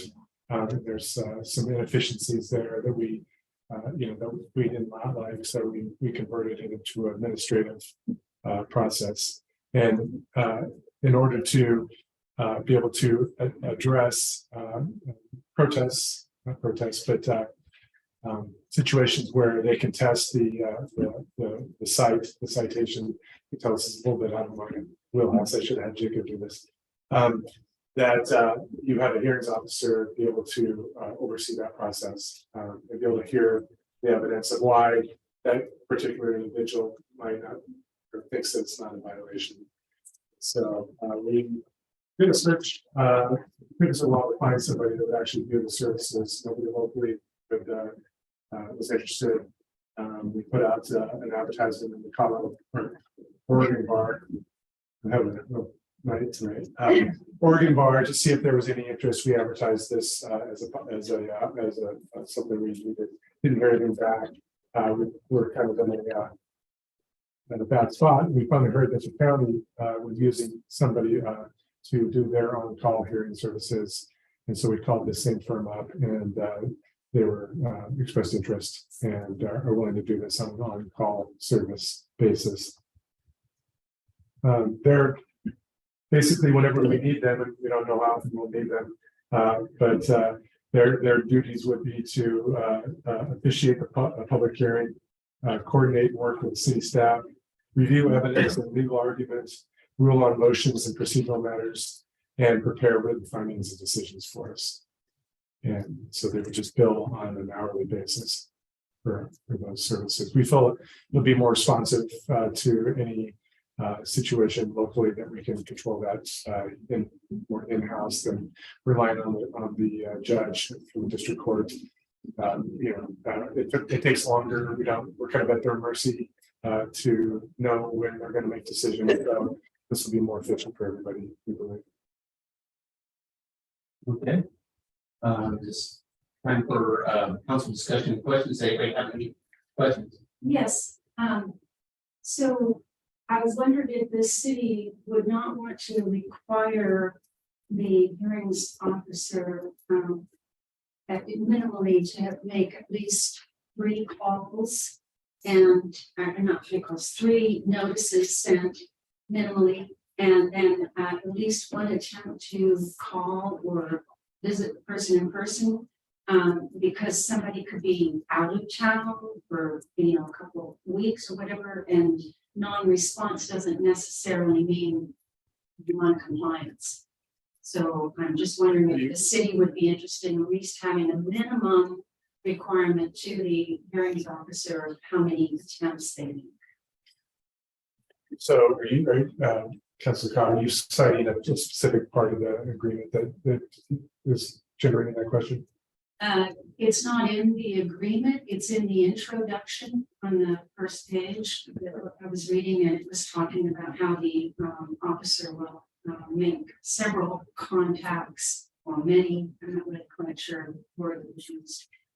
Are we confusing Jacob? Yeah. Who is our code compliance officer who works here and makes multiple contacts with individuals against the individual here who with those contacts are not successful, which may be 7, 8, 9, 10. And this has to go to some kind of a legal decision. That's what this individual will be. They have the ability to come down and officiate over the hearing between the city. I am confusing things. Yeah. So I can see where that, unless you were here for those earlier discussions, it would be very hard to know that. So, and I know that Jacob takes a great deal of pride in attempting really to work these problems out without ever having to go to this measure. That's why the contract is so low. We don't have to use it. Is that for representation? Thank you for clarifying that. Yes. Yeah. Thank you. Jacob, give you any impression on how, every situation every year is different, but if you ever felt like we were ever going to even need this, or we use it a couple times a year, or it's just. It's hard to say. Yeah. It's hard to say. There's no way to kind of predict it, but we certainly, if this was in place before, code enforcement's efforts that we have been dealing with on Elm Street, we could have used this process more efficient. I think would have been a more efficient way to deal with it. Because that one had to go for, it took quite a while to get there. It took a long time. Yeah. Okay. Do you anticipate that this can be done on Zoom, or would they be traveling here? It can be done on Zoom, and that's the way the county has it arranged. Great, sounds good. My question is about the financial impact about the civil penalties and not exceeding 25,000. Is there any way we can get that to like 100,000 or 500,000? No, I'm just wondering how that number came about. And The 25,000? yeah, That's the contract. That's the Yeah. month in the contract that the legal we would Okay. send.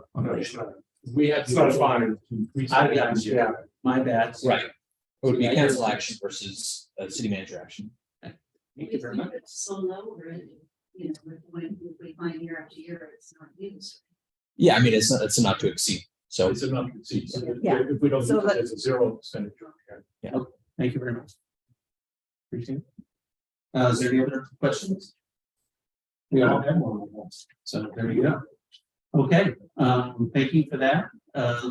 Looks like we can entertain a motion if somebody would want to bring one forward. I move to approve the professional services agreement and with Cable Houston LLP for code compliance hearing services in an amount not to exceed $25,000 and authorize the interim city manager to execute the agreement. We have a motion, thank you. Second. We have a motion and a second. All those in favor, please say aye. Aye. I think we got all fine. So thank you very much. Thank you. Thanks, Scott. Sorry, I blew it on that one. Catch you next time. All right, on to other business. The first thing on other business is committee appointments, and I'm here to open up the discussion of committee appointments. This is one of those things where it'd be really easy if I just told everybody what they're gonna do, but that's not what we're running here. So yeah, it's totally, that's okay. We do it all within here. But there are a few of them that are super important, and some of them are really sensitive to change at those places. And so first of all, I mean, I'm a member of the Central Oregon Cities Organization as the mayor over the last term. I am now the chair of that organization, and I think it just makes sense for me to continue to work with Coco and represent us in Central Oregon, but also working really closely with our legislators and our lobbyists to do that. Can you name them quickly? Yeah, sure. Our lobbyists has done great. That's who I work with. That's correct. Not only that, I think I'm the vice chair of the water subcommittee, which we've been working really hard this last year. We did put out a white paper this year. Paul was involved with that as well. And Paul and I have these discussions on occasion about water, the issue of water itself. So I'm going to put my name on that one. If that's okay with you. Yeah. Okay. All right, thank you. You want an alternate? I don't, There's only a few that need alternates that are posted in there. Yeah. it is one of those things where if, and I think we've done this in the past, Paul, remind me if I'm not right, but if I'm not there, I can usually say, hey, Paul, just step in for me, because especially with the water subcommittee, because Paul does attend many of those, and he knows much more about the water than I do. So, but thank you for the question. Another one that the continuation to me is super important, and I think is probably important to you guys, is the homeless situation. Andrea's been on this houseless situation, and she is currently working with Taro. Is it Chor? I say Charles because it reminds me of a certain hoochie coochie girl. Right, that's not necessarily, it's not on this list because they, It wasn't, I wasn't appointed as a term right. for a particular term. So I just wanted to have Councilor Blum continue that work. I have a question related to that, and I think it makes sense.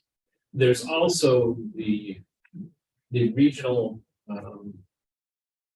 housing council, which is dealing with some of those issues too, which I was appointed to that never met.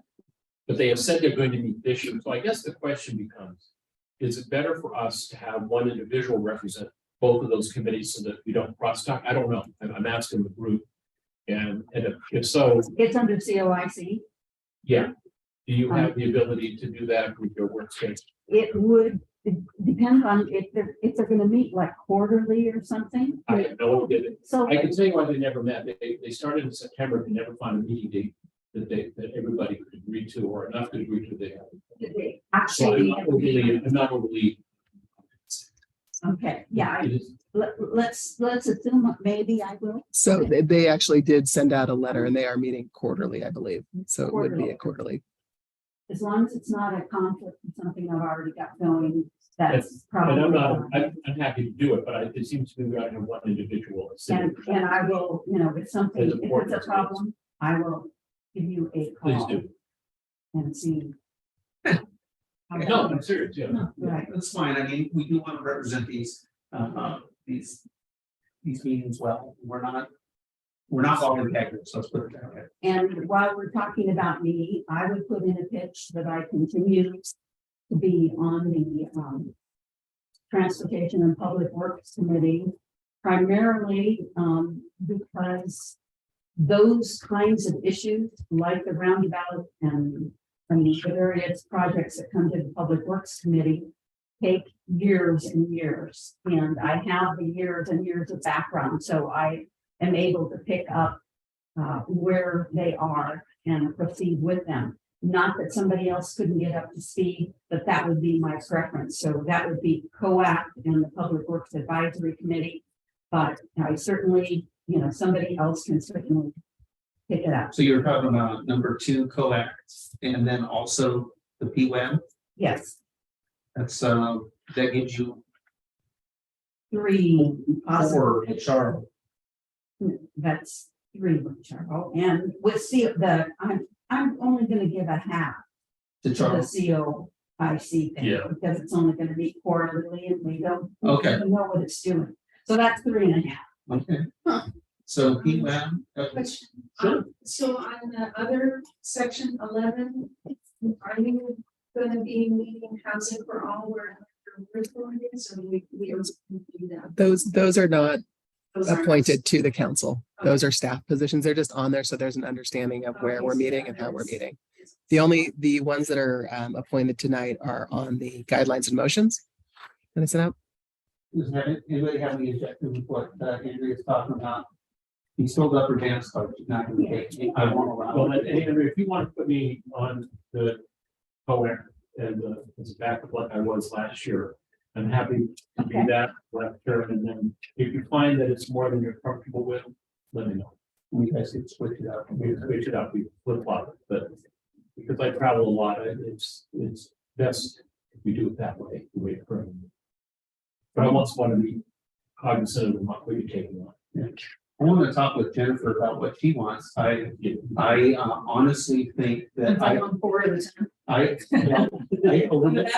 think I overloaded you last year.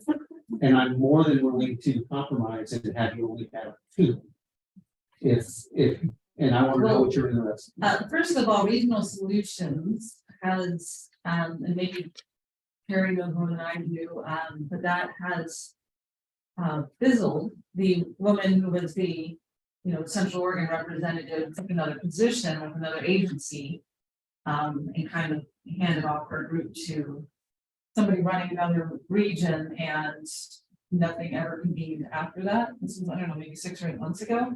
Sure. And I don't know, and I kind of came in late on that one as well, and I feel like that was more of a Governor Brown initiative, and I don't know if that's going to be continued, with the new governor, so that is a big question mark. That might not even be something we participate in. I don't know if it's gonna keep going.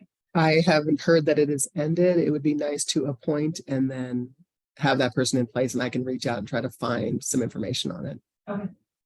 Yeah, that last communication I got was for the person who, they said would handle communication, and it was just the thank you letter from Governor Brown, so at least I know it was on the mailing list. So I wasn't missing anything, Do you so. want me to take that one? Yeah, I'd be happy to let go of that one, so. I actually have your name penciled in. I did do a pencil. That. And one of the reasons I think that you would be very interested in regional solutions is because it's regional and things come directly down from the governor's office. And I thought you might enjoy that. Obviously, we don't know if it's gonna continue, but with the new governor, I assume that they will be looking at all of the programs that existed.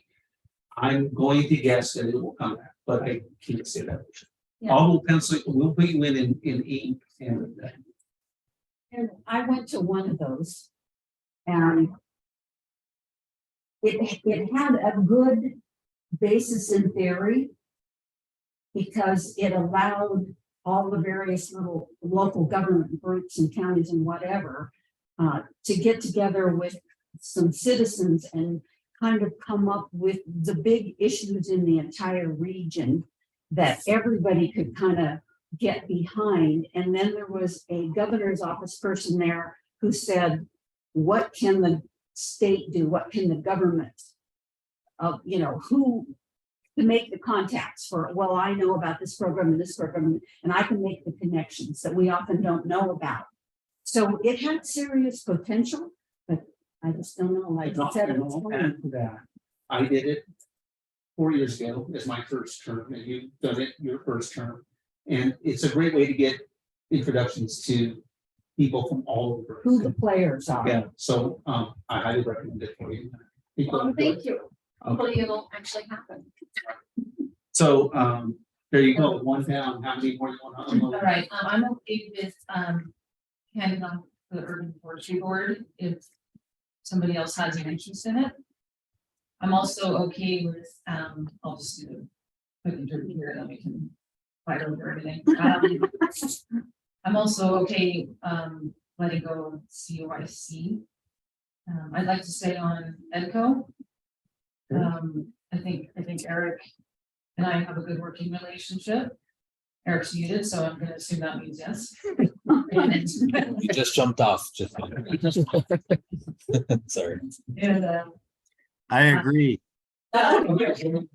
figure.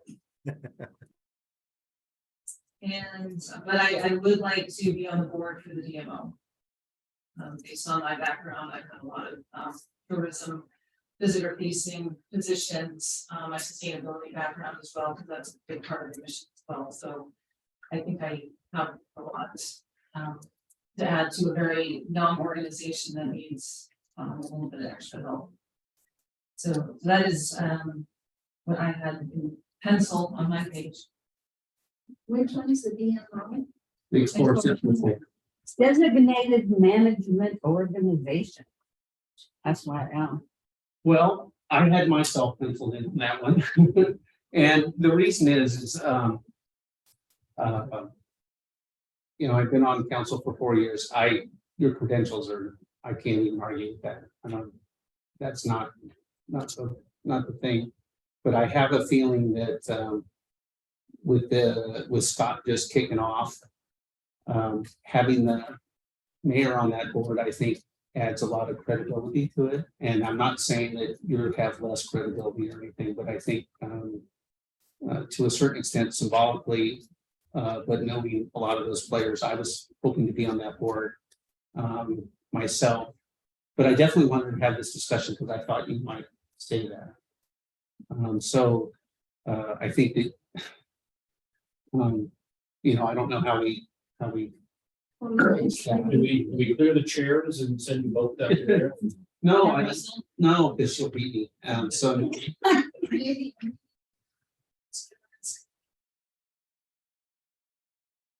Well, yeah, Doesn't require that. it doesn't necessarily require one, but that's actually an interesting thing. Because if I can't make it, who would go? We would want somebody there at the board meeting, obviously, but I think it's an appointment. Right? So it is an appointment, yes, that's in their bylaws, and it is the one. There is a staff member on the board that is a non-voting member, which at this point is myself. So there would be somebody at those meetings regardless. Okay, so Yeah. so that's not. And so it's So it's not going to be a backward situation. it's an appointment through their bylaws. So Correct. we basically having severed our relationship with that organization. Yes. So What do you want? Yeah. You want, go back up to COIC and see who would like to. yeah, I How's would. that first? I I could do COIC. For the Jennifer one. Well, I was kind of thinking that maybe Susan wanted COIC. That's a really neat position, another place where you meet a lot of the stakeholders around town, but I'm happy to. Consider Ross. And I'm okay either way too. I want to get things off Jennifer's plate, is really what I'm interested. well, that's not, Yeah. right. So Not me. Or you- I thought you said you were doing the COIC. No, There's there's a regional. Oh, pardon me. the housing council is moderated by COIC. Down, Okay. that's why I think she used that. So shall it be the two of us? then? and Gary, you okay with COIC and having Susan as your backup? Oh, yeah, I have no problem with that. And, but as you do know, I travel some, so that's one of the considerations of the committees I try to take. First Thursday a month, I will miss some of those, most definitely. So do you want to be back up instead? I'm okay. either way. I'm deferring to council at this point in time. What, as a group, do you want, knowing what COI, I guess I would say to Jennifer, knowing what happens at this group, is it more important to have someone who's had some time on the council here, or can either one of us really step in? Nothing to do with ability, but what do we need there? I honestly think that it's an okay place to put someone new in, and the reason I say that is because COIC themselves run pretty well. Yeah. And they make it easy on us in a lot of ways. Jennifer, I know you've been doing, haven't you been doing that? Is that what you've been doing? Yep. What do you think about a new person, a new person on council doing that position? Do you think it's overbearing, or do you think it's probably okay? No, I think it's probably okay. There's not many times when they need to reach a quorum and have a vote on something. Their meetings are usually more informational. But there is certainly the opportunity, which I always took advantage of, to, do the round robin and make sure to share what we were doing. With other people in the room participating, because it is a tri-county on board. So I think it would be fine for somebody relatively new. Okay, but you take it, now be the backup of that. Okay. Okay, so Jennifer, I had an idea, and I don't know what you're gonna think of this, but obviously Nancy Conley, who's previously on council, did Explore Sisters and Vision.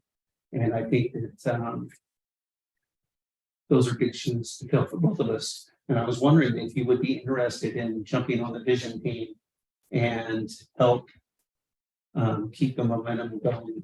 Is that something that you would be interested in? They're meeting quarterly at this point, correct? Bill? Yeah. Things slowed down a little bit last year, but I think that your qualifications are that you talked about for Explore Sisters fit right into the vision overall vision. And I think you're the best person. I'm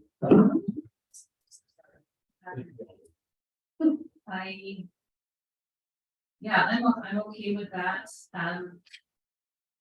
It's fine. There's certainly a lot of issues that overlap. We've said far beyond what the city can do, that needs partners. That we need to keep going with the vision. So I'm fine with that. That doesn't negate my interest in the excursions yourself. I get you. And one other thing I do, and I know you do other things outside of this list, is I really try to attend all the superintendent's copies of the school district over the monthly. I do that as a parent and clients of the school district, but I also do, I wear two hats. I also go as a city council representative, if the superintendent or any attendees have any specific questions on our working relationship or partnership opportunities. So that's something I also do that's not an official. Yeah, I used to do those too a couple of years ago when I had my granddaughter, and now that she had, I was going back to them too, because it's good to stay connected. Right. To the administration. Yeah. Okay. Three of us can't go. Yeah. No, apparently not. Or one of us here, so in the back and not bring coffee. Right. Okay. So, Yeah. so, did you have anything? I'm sorry. No, I was just gonna say. I- For Urban Forestry Board. Yeah, well, And the park and Parks Board, yeah. right. So I see Gary has no first, those are the only two left, and you have no first seat. I find with the Parks Board, certainly I want to continue with that, especially in light of what's been happening with the implementation of the comp plan, and also with some of the pressure we've had from outside entities to change the use of the campground. I think I'm comfortable with those arguments and with those issues, and in a position to try to help to come up with solutions that work for everyone. And, on the other, I've sat in on a couple of, sat at least one, I guess, of the forestry board meeting. But I think you covered pretty much everything except that May, you didn't like it, you didn't give me anything, so I'm okay with that. I mean, and realistically, my mother's not well, she's in Florida, I travel back and forth there quite a bit. And now 3-year postponed in April, so I'm gonna be on some. Yeah. I almost thought about running because I'm. So I think putting me into committees and positions that in absence is not going to be, where we have a good strong. In the case of Paul, we have a good strong staff representative. If I'm not there, then frankly, doesn't make a difference. I hate to say it that way. I like to have my set of ears listening instead of views on it. So whatever you guys want to do, I'm fine with. Okay. My feelings aren't even slightly hurt. Yeah, I was thinking, when I was penciling stuff in, that it would either be, you and Susan, for those two things, but because Susan went to number one on COIC and you're back up, I think on your two liaison appointments on the Parks Board and Forestry Board. Yeah. That's pretty solid stuff. And I know you like the Parks Board, and I think the Forestry Board is a little similar to that. It was an interesting meeting to sit in on, actually, and I will unfortunately miss the first meeting. I think the second Monday of every month that I will be in Florida starting. There's a meeting. There's no meeting this time. All right, we're good. I don't have a problem taking. No, you've got two. Gary needs two. Gary's backups on 1 and 2, so I think that's good. And really, the last thing is Explore Sisters Board, and honestly, I only have one thing, which is Coco, and I think as long as I don't have severe pain from you, I don't have to write my name in there. You didn't need your elbow. Well, I really do want that. I think I have a lot to add to that organization, based on my years of experience in that area, but I mean, you do have a mayor card you can play, so. This is the only time I'll play it tonight. Okay, well, then you owe me big time. It's on the record. Can you write that? Well, on the record. Mayor card has been used On the record. the next year.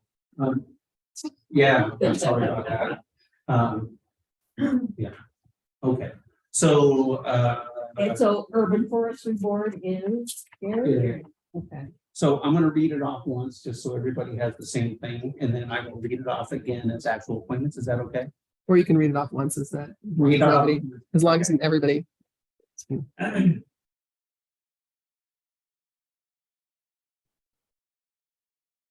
Just so you know, everybody on this council has 4 letter last names except for me, so that's a little odd, isn't it? Maybe I'm the odd, one, so, okay, so let's see if I can get this right.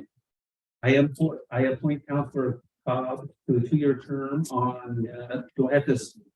Can I? Yes. Central No, Oregon? you can abbreviate. Okay, COIC board, and appoint Counselor Ross as an alternate. I appoint Counselor Blom to a 2-year term on COACT committee and appoint Counselor Ross as an alternate. I appoint Mayor Pring to a 2-year term on COCO. I appoint Counselor Letts to a 2-year term on EDCO Board. I appoint Counselor Creedon to a 2-year term on Explore Sisters. I appoint Counselor Cobb to a 2-year term on Regional Solutions. In our liaison appointments, I appoint Counselor Letts as a member of the VIT. I appoint Counselor Blom as a member of the Regional Housing Council, with Gary as a soft backup. I appoint Counselor Ross as a liaison to the Sister Parks Advisory Board. I appoint Counselor Ross as a liaison to the Urban Forestry Board.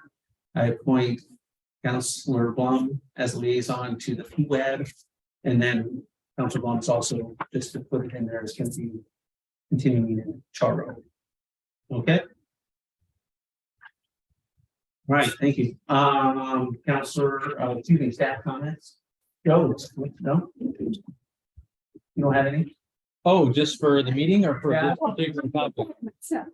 I don't have any comment on the appointment. Good job. They got done. There was no blood. So we're on to staff comments, so, I can take the Go ahead. the lead on that. go ahead. thanks. You betcha. So I just have a couple things. In compliance with state statute, our urban renewal agency report was notified in the Nugget today and will be again next Wednesday. And that's the notification to the public and the local taxing districts that the report is available upon request, and also has a little bit of detail in that as well. So that's always good times.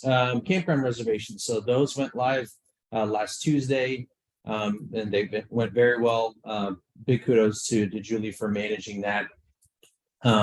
It's interesting, when I first got here, we used to have a lot of calls about people confused and would you make this reservation? And now it's people more or less befuddled that the reservations are taken up so quickly. So within minutes, the folk festival, rodeo, quilt show were all taken up. So it's about a sixth of all our reservations for the year have already been reserved. What time of day was that live? At 8 o'clock. Yeah. And people, it's remarkable. They must be right on their computers, ready to go. Because we'll get calls and, staff will field those and I'll look at the grid of reservations and they'll say, well, I'm looking at site 23. And I'll say, well, yeah, it's already reserved. Well, it's 8:05. Yeah, I'm sorry. People are really good about being. I think I came in around 10 a.m. and $60,000 worth of reservation. Well, and I know from having tried to get spots at venues such as that for other big major events, I literally log on 10 minutes before the opening time and 2 minutes before I start refreshing. Yeah. And that's about the only way you can, and sometimes I get like the last site. That's Right. Yep. So yeah, it was ended up being $62,000 total for that day. So pretty impactful. And What'd you say? 62. Yep. Compared to, I think it was 56 last year. So People love sisters. they sure do. Who knew it? And just another financial news, LGIP interest rates are now at 3.35%, which is very favorable for us. We've got, as you know, quite a bit in that account. And for accounts account, that is, if you remember, that's kind of our savings account. That's where all of the property tax money goes. And, we get a fairly favorable interest rate in that account. So that's why we keep the lion's share of our money there. And then kind of the operating account is through US Bank, and that's where all our checks are. That's cool, correct? It is a pool. Yeah, it's a government pool. Yep. It's a local government investment pool. Yep. And they kind of track along with the interest rates of the Fed. So that's why we're seeing those favorable rates. But we've seen a lot of development. We've got a lot in that account. So I think we'll be able to do a lot with the interest that we're going to be getting from that. Are you allowed to share the PIN number for withdrawals? No, I'm not. I don't think there is. Any of your mother's maiden name? Right. Were you not listening at the presentation on ethics? That's right. Oh gosh, other than that, I think there's some other things that happened today and recently that I think will be covered by others. So in terms of finance department, a little bit of a city manager department, I think that's about it. I'm sure Carrie will have some additional things. You have checks for tonight? I do, and just for the 4, you can sign them. That's right. Thanks a lot. Yeah, sorry to get your wrist warmed up. You get on. All right, Carrie, I'm just gonna go around this way, so Sure. you're next. Perfect. So Joe and I both attended the Explore Sisters board meeting last week. Their first with Scott. That was actually really informational. I'll be attending those from here on out. And the first Thursday of the month right now. They are going to meet monthly as they get their feet underneath them. And I will communicate that to you, Mayor Praeden, those dates and times. Nancy Conley was added as an official board member, so she will continue to serve in capacity on that board and be a part of that board. They, as Scott said, they started with this Sustainable City Year program, which is being funded through the city. I am the staff partner on that, so that's pretty exciting. Scott's really in tune to what's happening, and I think he'll do a good job and have good work with those folks. And I had also had met one-on-one with Scott last week and just kind of discussed where we'd been with this whole process and some of the partners that he could continue to meet with. But it's been a very open and great relationship at this point for the not even 30 days he's been in position. We met with the cold weather shelter yesterday, and they updated us on a little bit what's going on. They had been doing a food service a couple days a week, and they actually have discontinued that. There was actually nobody attending that food service, so that is now defunct, and they're working on some different projects. We're meeting with them right now every other month, and or more if they have information to share with us. So that's been actually a really great relationship. Separate from the CLI, which is the Community Leadership Initiative, which is a separate group that's dealing with water distribution and trash pickup in the forest. And I think I've been sending you some of those emails that we've been getting from Bonnie, but they're developing right now a volunteer kind of a brochure for people who would like to volunteer and kind of what that entails.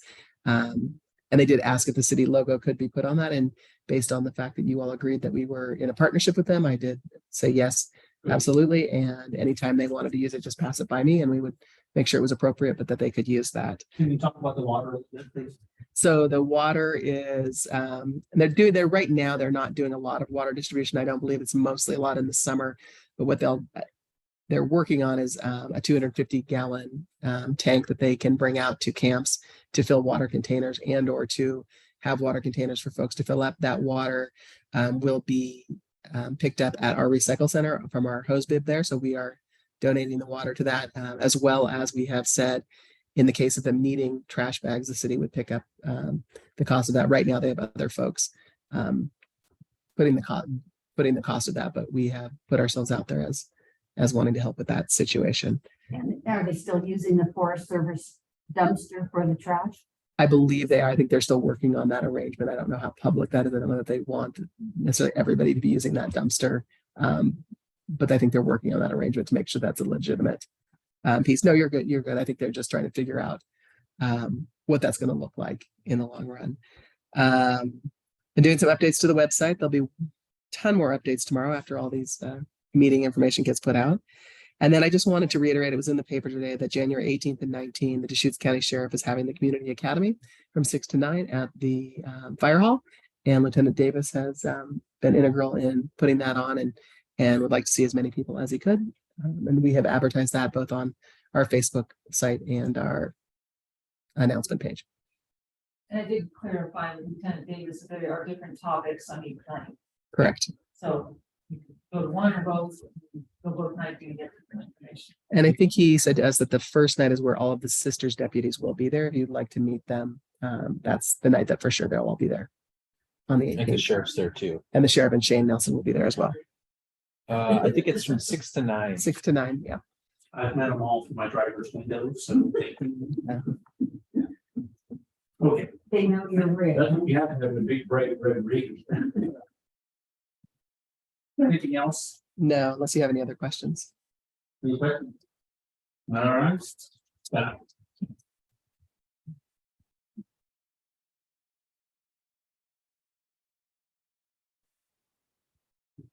Can I break the good news? Yeah. You can go open. So Please do. we now with the county commissioners this morning, they awarded us the $500,000 in ARPA funds for the affordable housing project. That is effective immediately, or as quickly as they can get the funds over to us. And so that means we can kind of continue on the process of trying to get a grant agreement in place between the two entities and continuing down the path of getting this project done eventually. So Good news. Can you talk about how our consultant did a fantastic job? Yeah, you guys have seen the presentation from Northwest Housing Alternatives and their great representative Clayton Crowhurst. I think he was able to instantly put any concerns about whether this project was going to happen or not, or feasible, or at rest, and their abilities to pull this project off. He's a smooth customer up there, and filled with some tough questions about the different funding sources that they're going to get, and what the likelihood of it is, and how this $500,000 plays into it. And he was really complimentary of our community in terms of the support that we're showing for affordable housing. He doesn't see that in a whole lot of other areas, and says we're kind of punching way above our weight here, is what he said. So, Which is like a great compliment. And the other thing, let me just fill in the rest. The rest is he was on vacation and on Zoom, and he was in North Carolina, and so he took out some of his own time, and he was great. Yeah, thank you.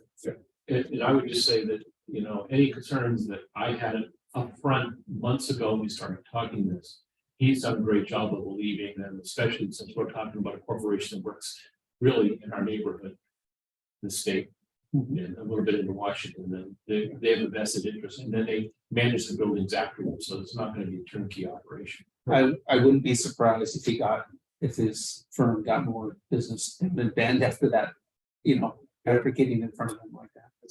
So anyway, go ahead.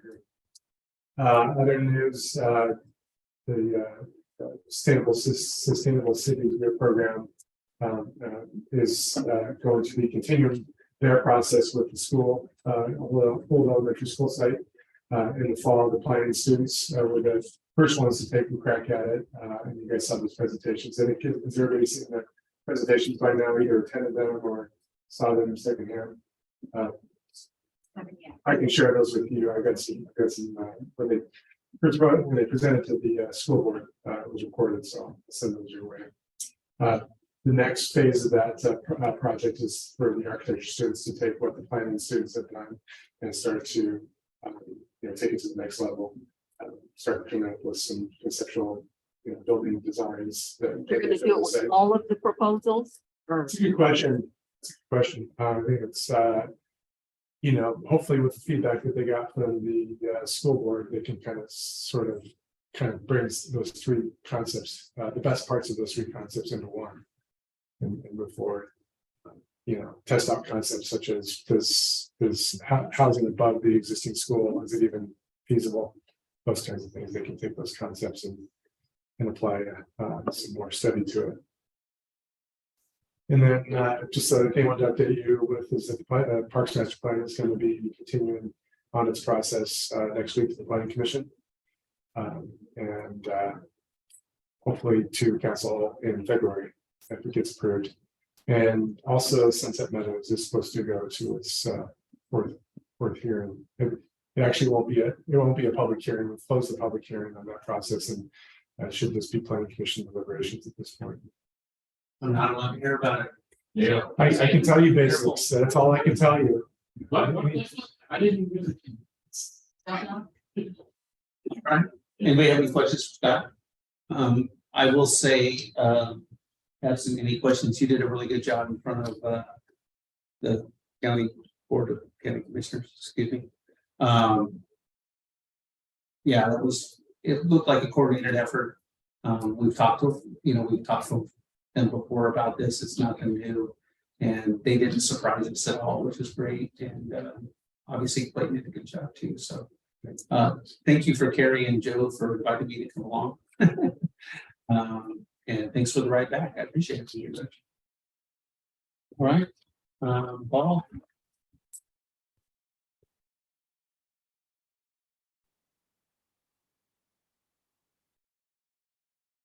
So just quick update on the Locust Roundabout, ODOT and city staff are working hard on design, getting that DAP level design over to the state traffic engineer.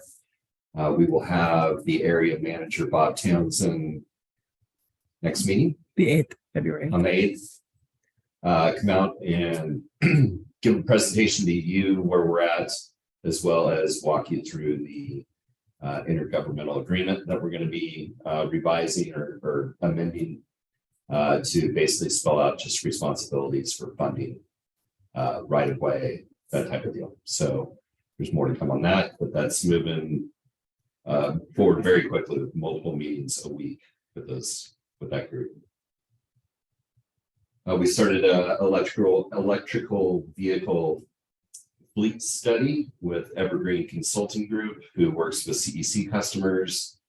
They're going to look at all of our rolling stock and determine, what makes sense to potentially replace in the future with EVs, as well as maintenance costs, comparisons, purchasing comparisons, the full gamut. So what we're going to get out of that should be a pretty good roadmap for us to move ahead with for future budget considerations. So.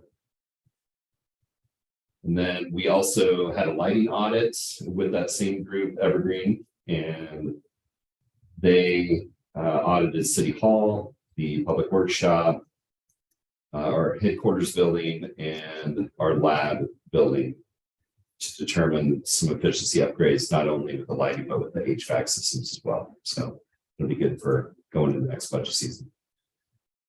And then we are putting a grant together for a fuels treatment, a couple different fuels treatment projects, one at our wastewater treatment plant and one out on the Edgerton 10-acre piece that the city owns. That grant program is through the State Fire Marshal. So we're putting together budgets and project proposals for that. And we'll be shipping that off by the end of the month and hopefully get some dough and start doing some more work out there. And then I had a tour with Councilor Cobb. I'll let her expand on that if she wants to, but had enjoyable 2 hours going around the town and showing it off. So that's all I had. All right, do we have any questions? Just a comment. I think it's smart to look at the EV possibility because some of the vehicles don't travel a lot of miles a day. They go back and forth a lot, but that's they stay close to base, which really lends itself well to that. And I can tell you that in 4.5, almost 5 years of ownership now, I bought 4 tires.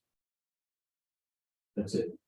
And those are just for half the year, right? But I mean, literally, and since I've got solar, my charging costs are zero because I travel, but I had literally vehicle maintenance costs 4 tires. Yeah. And it'll be a windshield cover.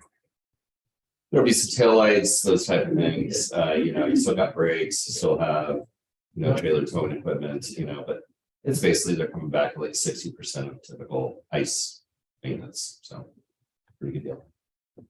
I'm glad you're working with that consultant on that. That's good stuff. Yeah, they're great. Yeah, they do a lot of work with CEC customers, so just fit right in. You've got Hanging out outside. Okay, thank you. Thanks, Paul. All right.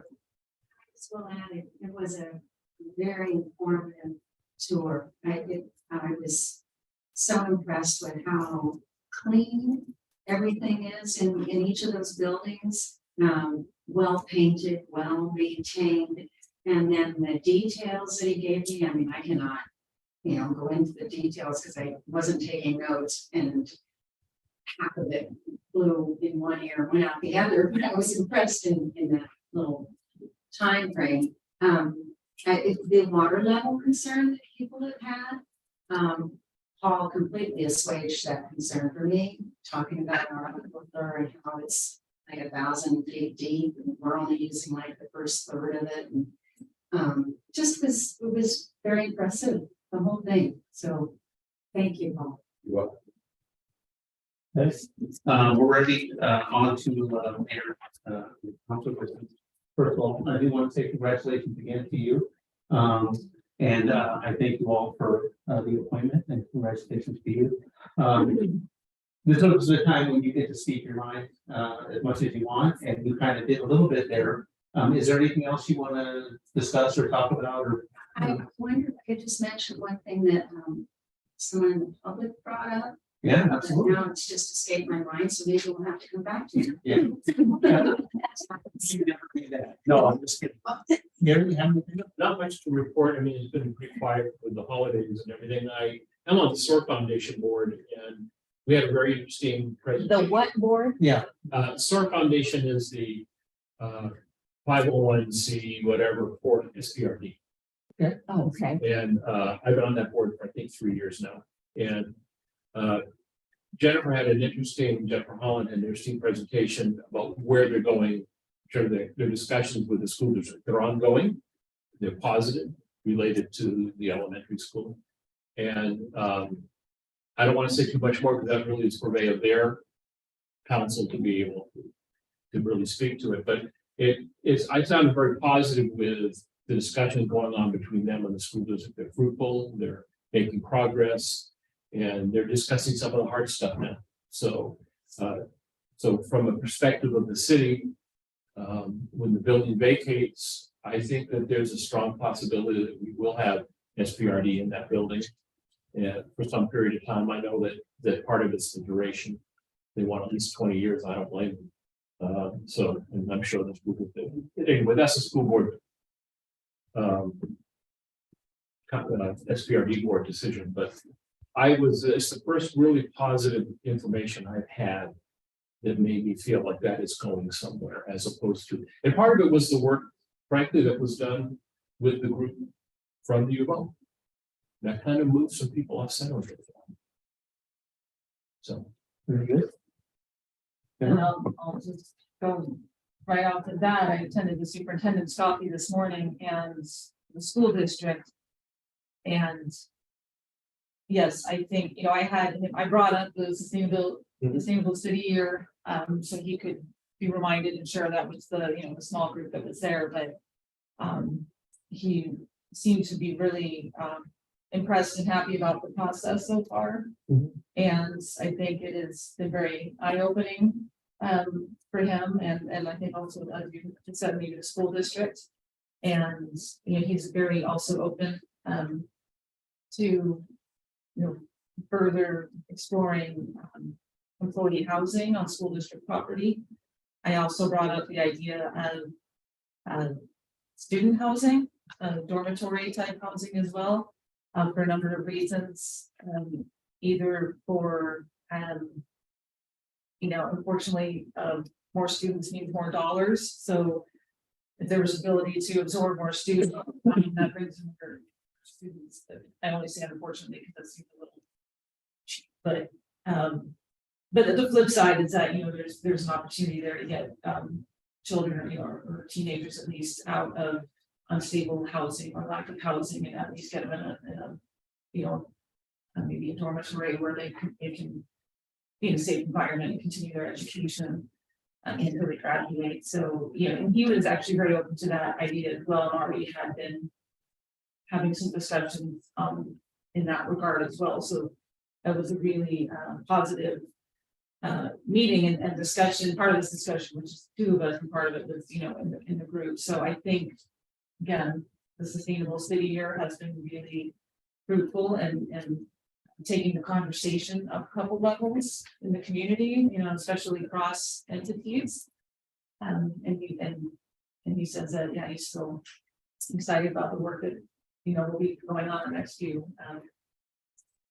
terms for U of O. So that was great. There was also some people having already concerns or questions about pedestrian access from Hayden World to the new school and the rest of the schools as well, across the King View Road. So there's already parents kind of looking forward to that and wanting to make sure that to have safe pedestrian access in that area before the elementary school opens, because we know how good little kids are at not looking both ways.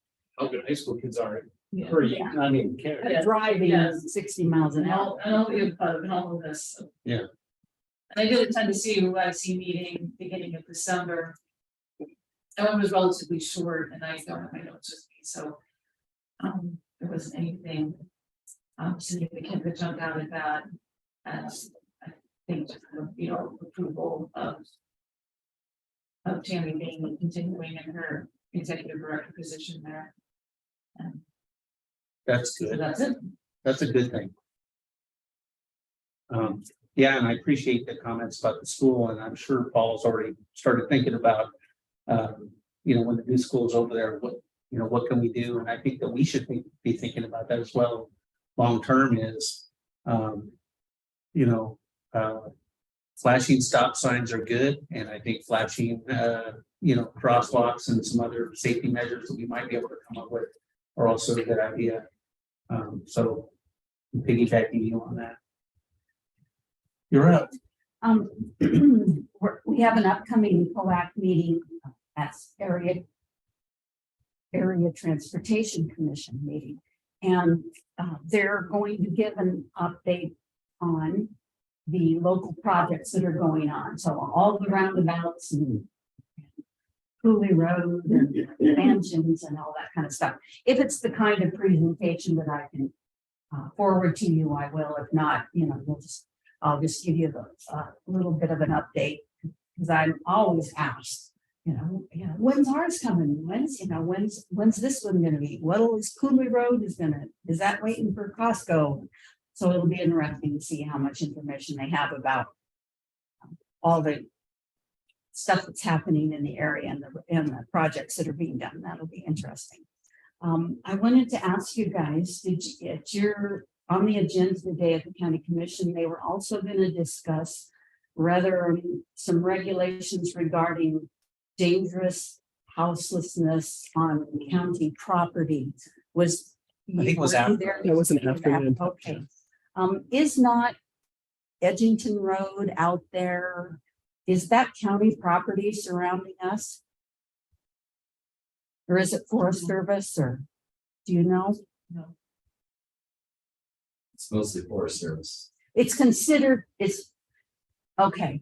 And lots, obviously, there's a lot. I was just trying to think of areas surrounding Sisters where there might be houseless people camped that would be considered in the county as opposed to on state property, and how they would be impacted by whatever. So I guess I'll have to look into that further. But I was interested to see how that came out, because the big concern was the hazard for fires. And and I know at some of the meetings I've been at, that there have been people out in the Edgington Road area that say that there is a houseless community out that direction, and that they have issues with how they're camped. And so something we need to be aware of. So I'll try and find out. Yeah, let me know. I'd like to. I think we'd all like to know. Yeah, for sure. Okay, anything else? Nope. All right. So I remember. Okay, go ahead. I remember because of what you just said, Andrea. So a person who takes hikes in the forest regularly for their dogs asked me what happened to the people that were camped out there. Did the city do anything? I said, I had no idea. I didn't think so, but evidently she's noticed that the people that were camped both out of Pine and to the north west of us, and then also going out Highway 16 and up, toward the creeks, that the people that used to be camping are gone. And I just wondered if we knew. I don't think we do. I think that the Forest Service definitely knows better than we do, and we could probably reach out and just see if that's anecdotally correct, I guess. So I think I can speak to maybe two reasons, perhaps, depending upon when she was there. A lot of folks transition probably out of the area as the weather deteriorates. But on the other side of that, I know that the Forest Service, Jeremy, he has been working a little bit to get some of the camps a little more centralized and a little bit away from the trails. So there has been work being done towards that to both help with water drop off and trash organization. So that might be one of the reasons that they're seeing less of that, but it's not a for sure reason, but we have heard both of that, those pieces. There's probably never one reason. You know what I mean? Yeah. It's such a complex thing. Thank you. Yeah, but it's nothing that city has done. No, Yeah. I mean, not moving people, that's for sure. Okay, we haven't met since December 14th. Since then, I did do the Cocoa annual luncheon, which we did in Redmond on 2 days later, 16th. And what I didn't realize was I knew I was going to introduce people, but what I didn't realize was I was the MC, and I didn't find out till I walked in the door, which is pretty darn funny. Oh, So- and by the way. Yeah, right. Thank you, Doug Riggs. But honestly, it worked out okay. I'm pretty light on my feet a little bit, so I ran that whole luncheon from 8, well, no, it was 10 in the morning till about 3 in the afternoon. And then I had a prior appointment in the last half an hour. I just had to book on out, and Doug took over. So it went really well. The thing that was different about this COCO meeting, COCO is the Central Oregon Cities Organization. So it's generally has to do with the cities in Deschutes County and just outside the region, which also includes Madras and Prineville. And so usually that's what we're concentrated on, and getting our legislative agenda together and we generally pick 1 or 2 issues to concentrate on. And lately it's all been water and the Deschutes Basin water. But this year we really wanted to expand who we invited, and we invited many legislators as well as the Board of County Commissioners, and all 3 of them were there. And it was so engaging that we're going to do that every year. We're expanding what we do. And I think what it's going to do is in the future, just again, strengthen our partnerships regionally, not just cities, not just the county, not just, it's all of us together. And there's so many issues that overlap for us. Water is one of them. Another one is the biofuel stuff that's going on in Prineville, which interests everybody because it looks like they're going to get it done and moving forward with it. And it has to do with junipers and how they affect the water. And there's just a lot going on there. And I'm really glad that I'm going to be able to continue to do that. One of the offshoots of that, and I'm kind of talking to you, Paul, is I know we have a lot of capital expenditures coming up here in town for our infrastructure.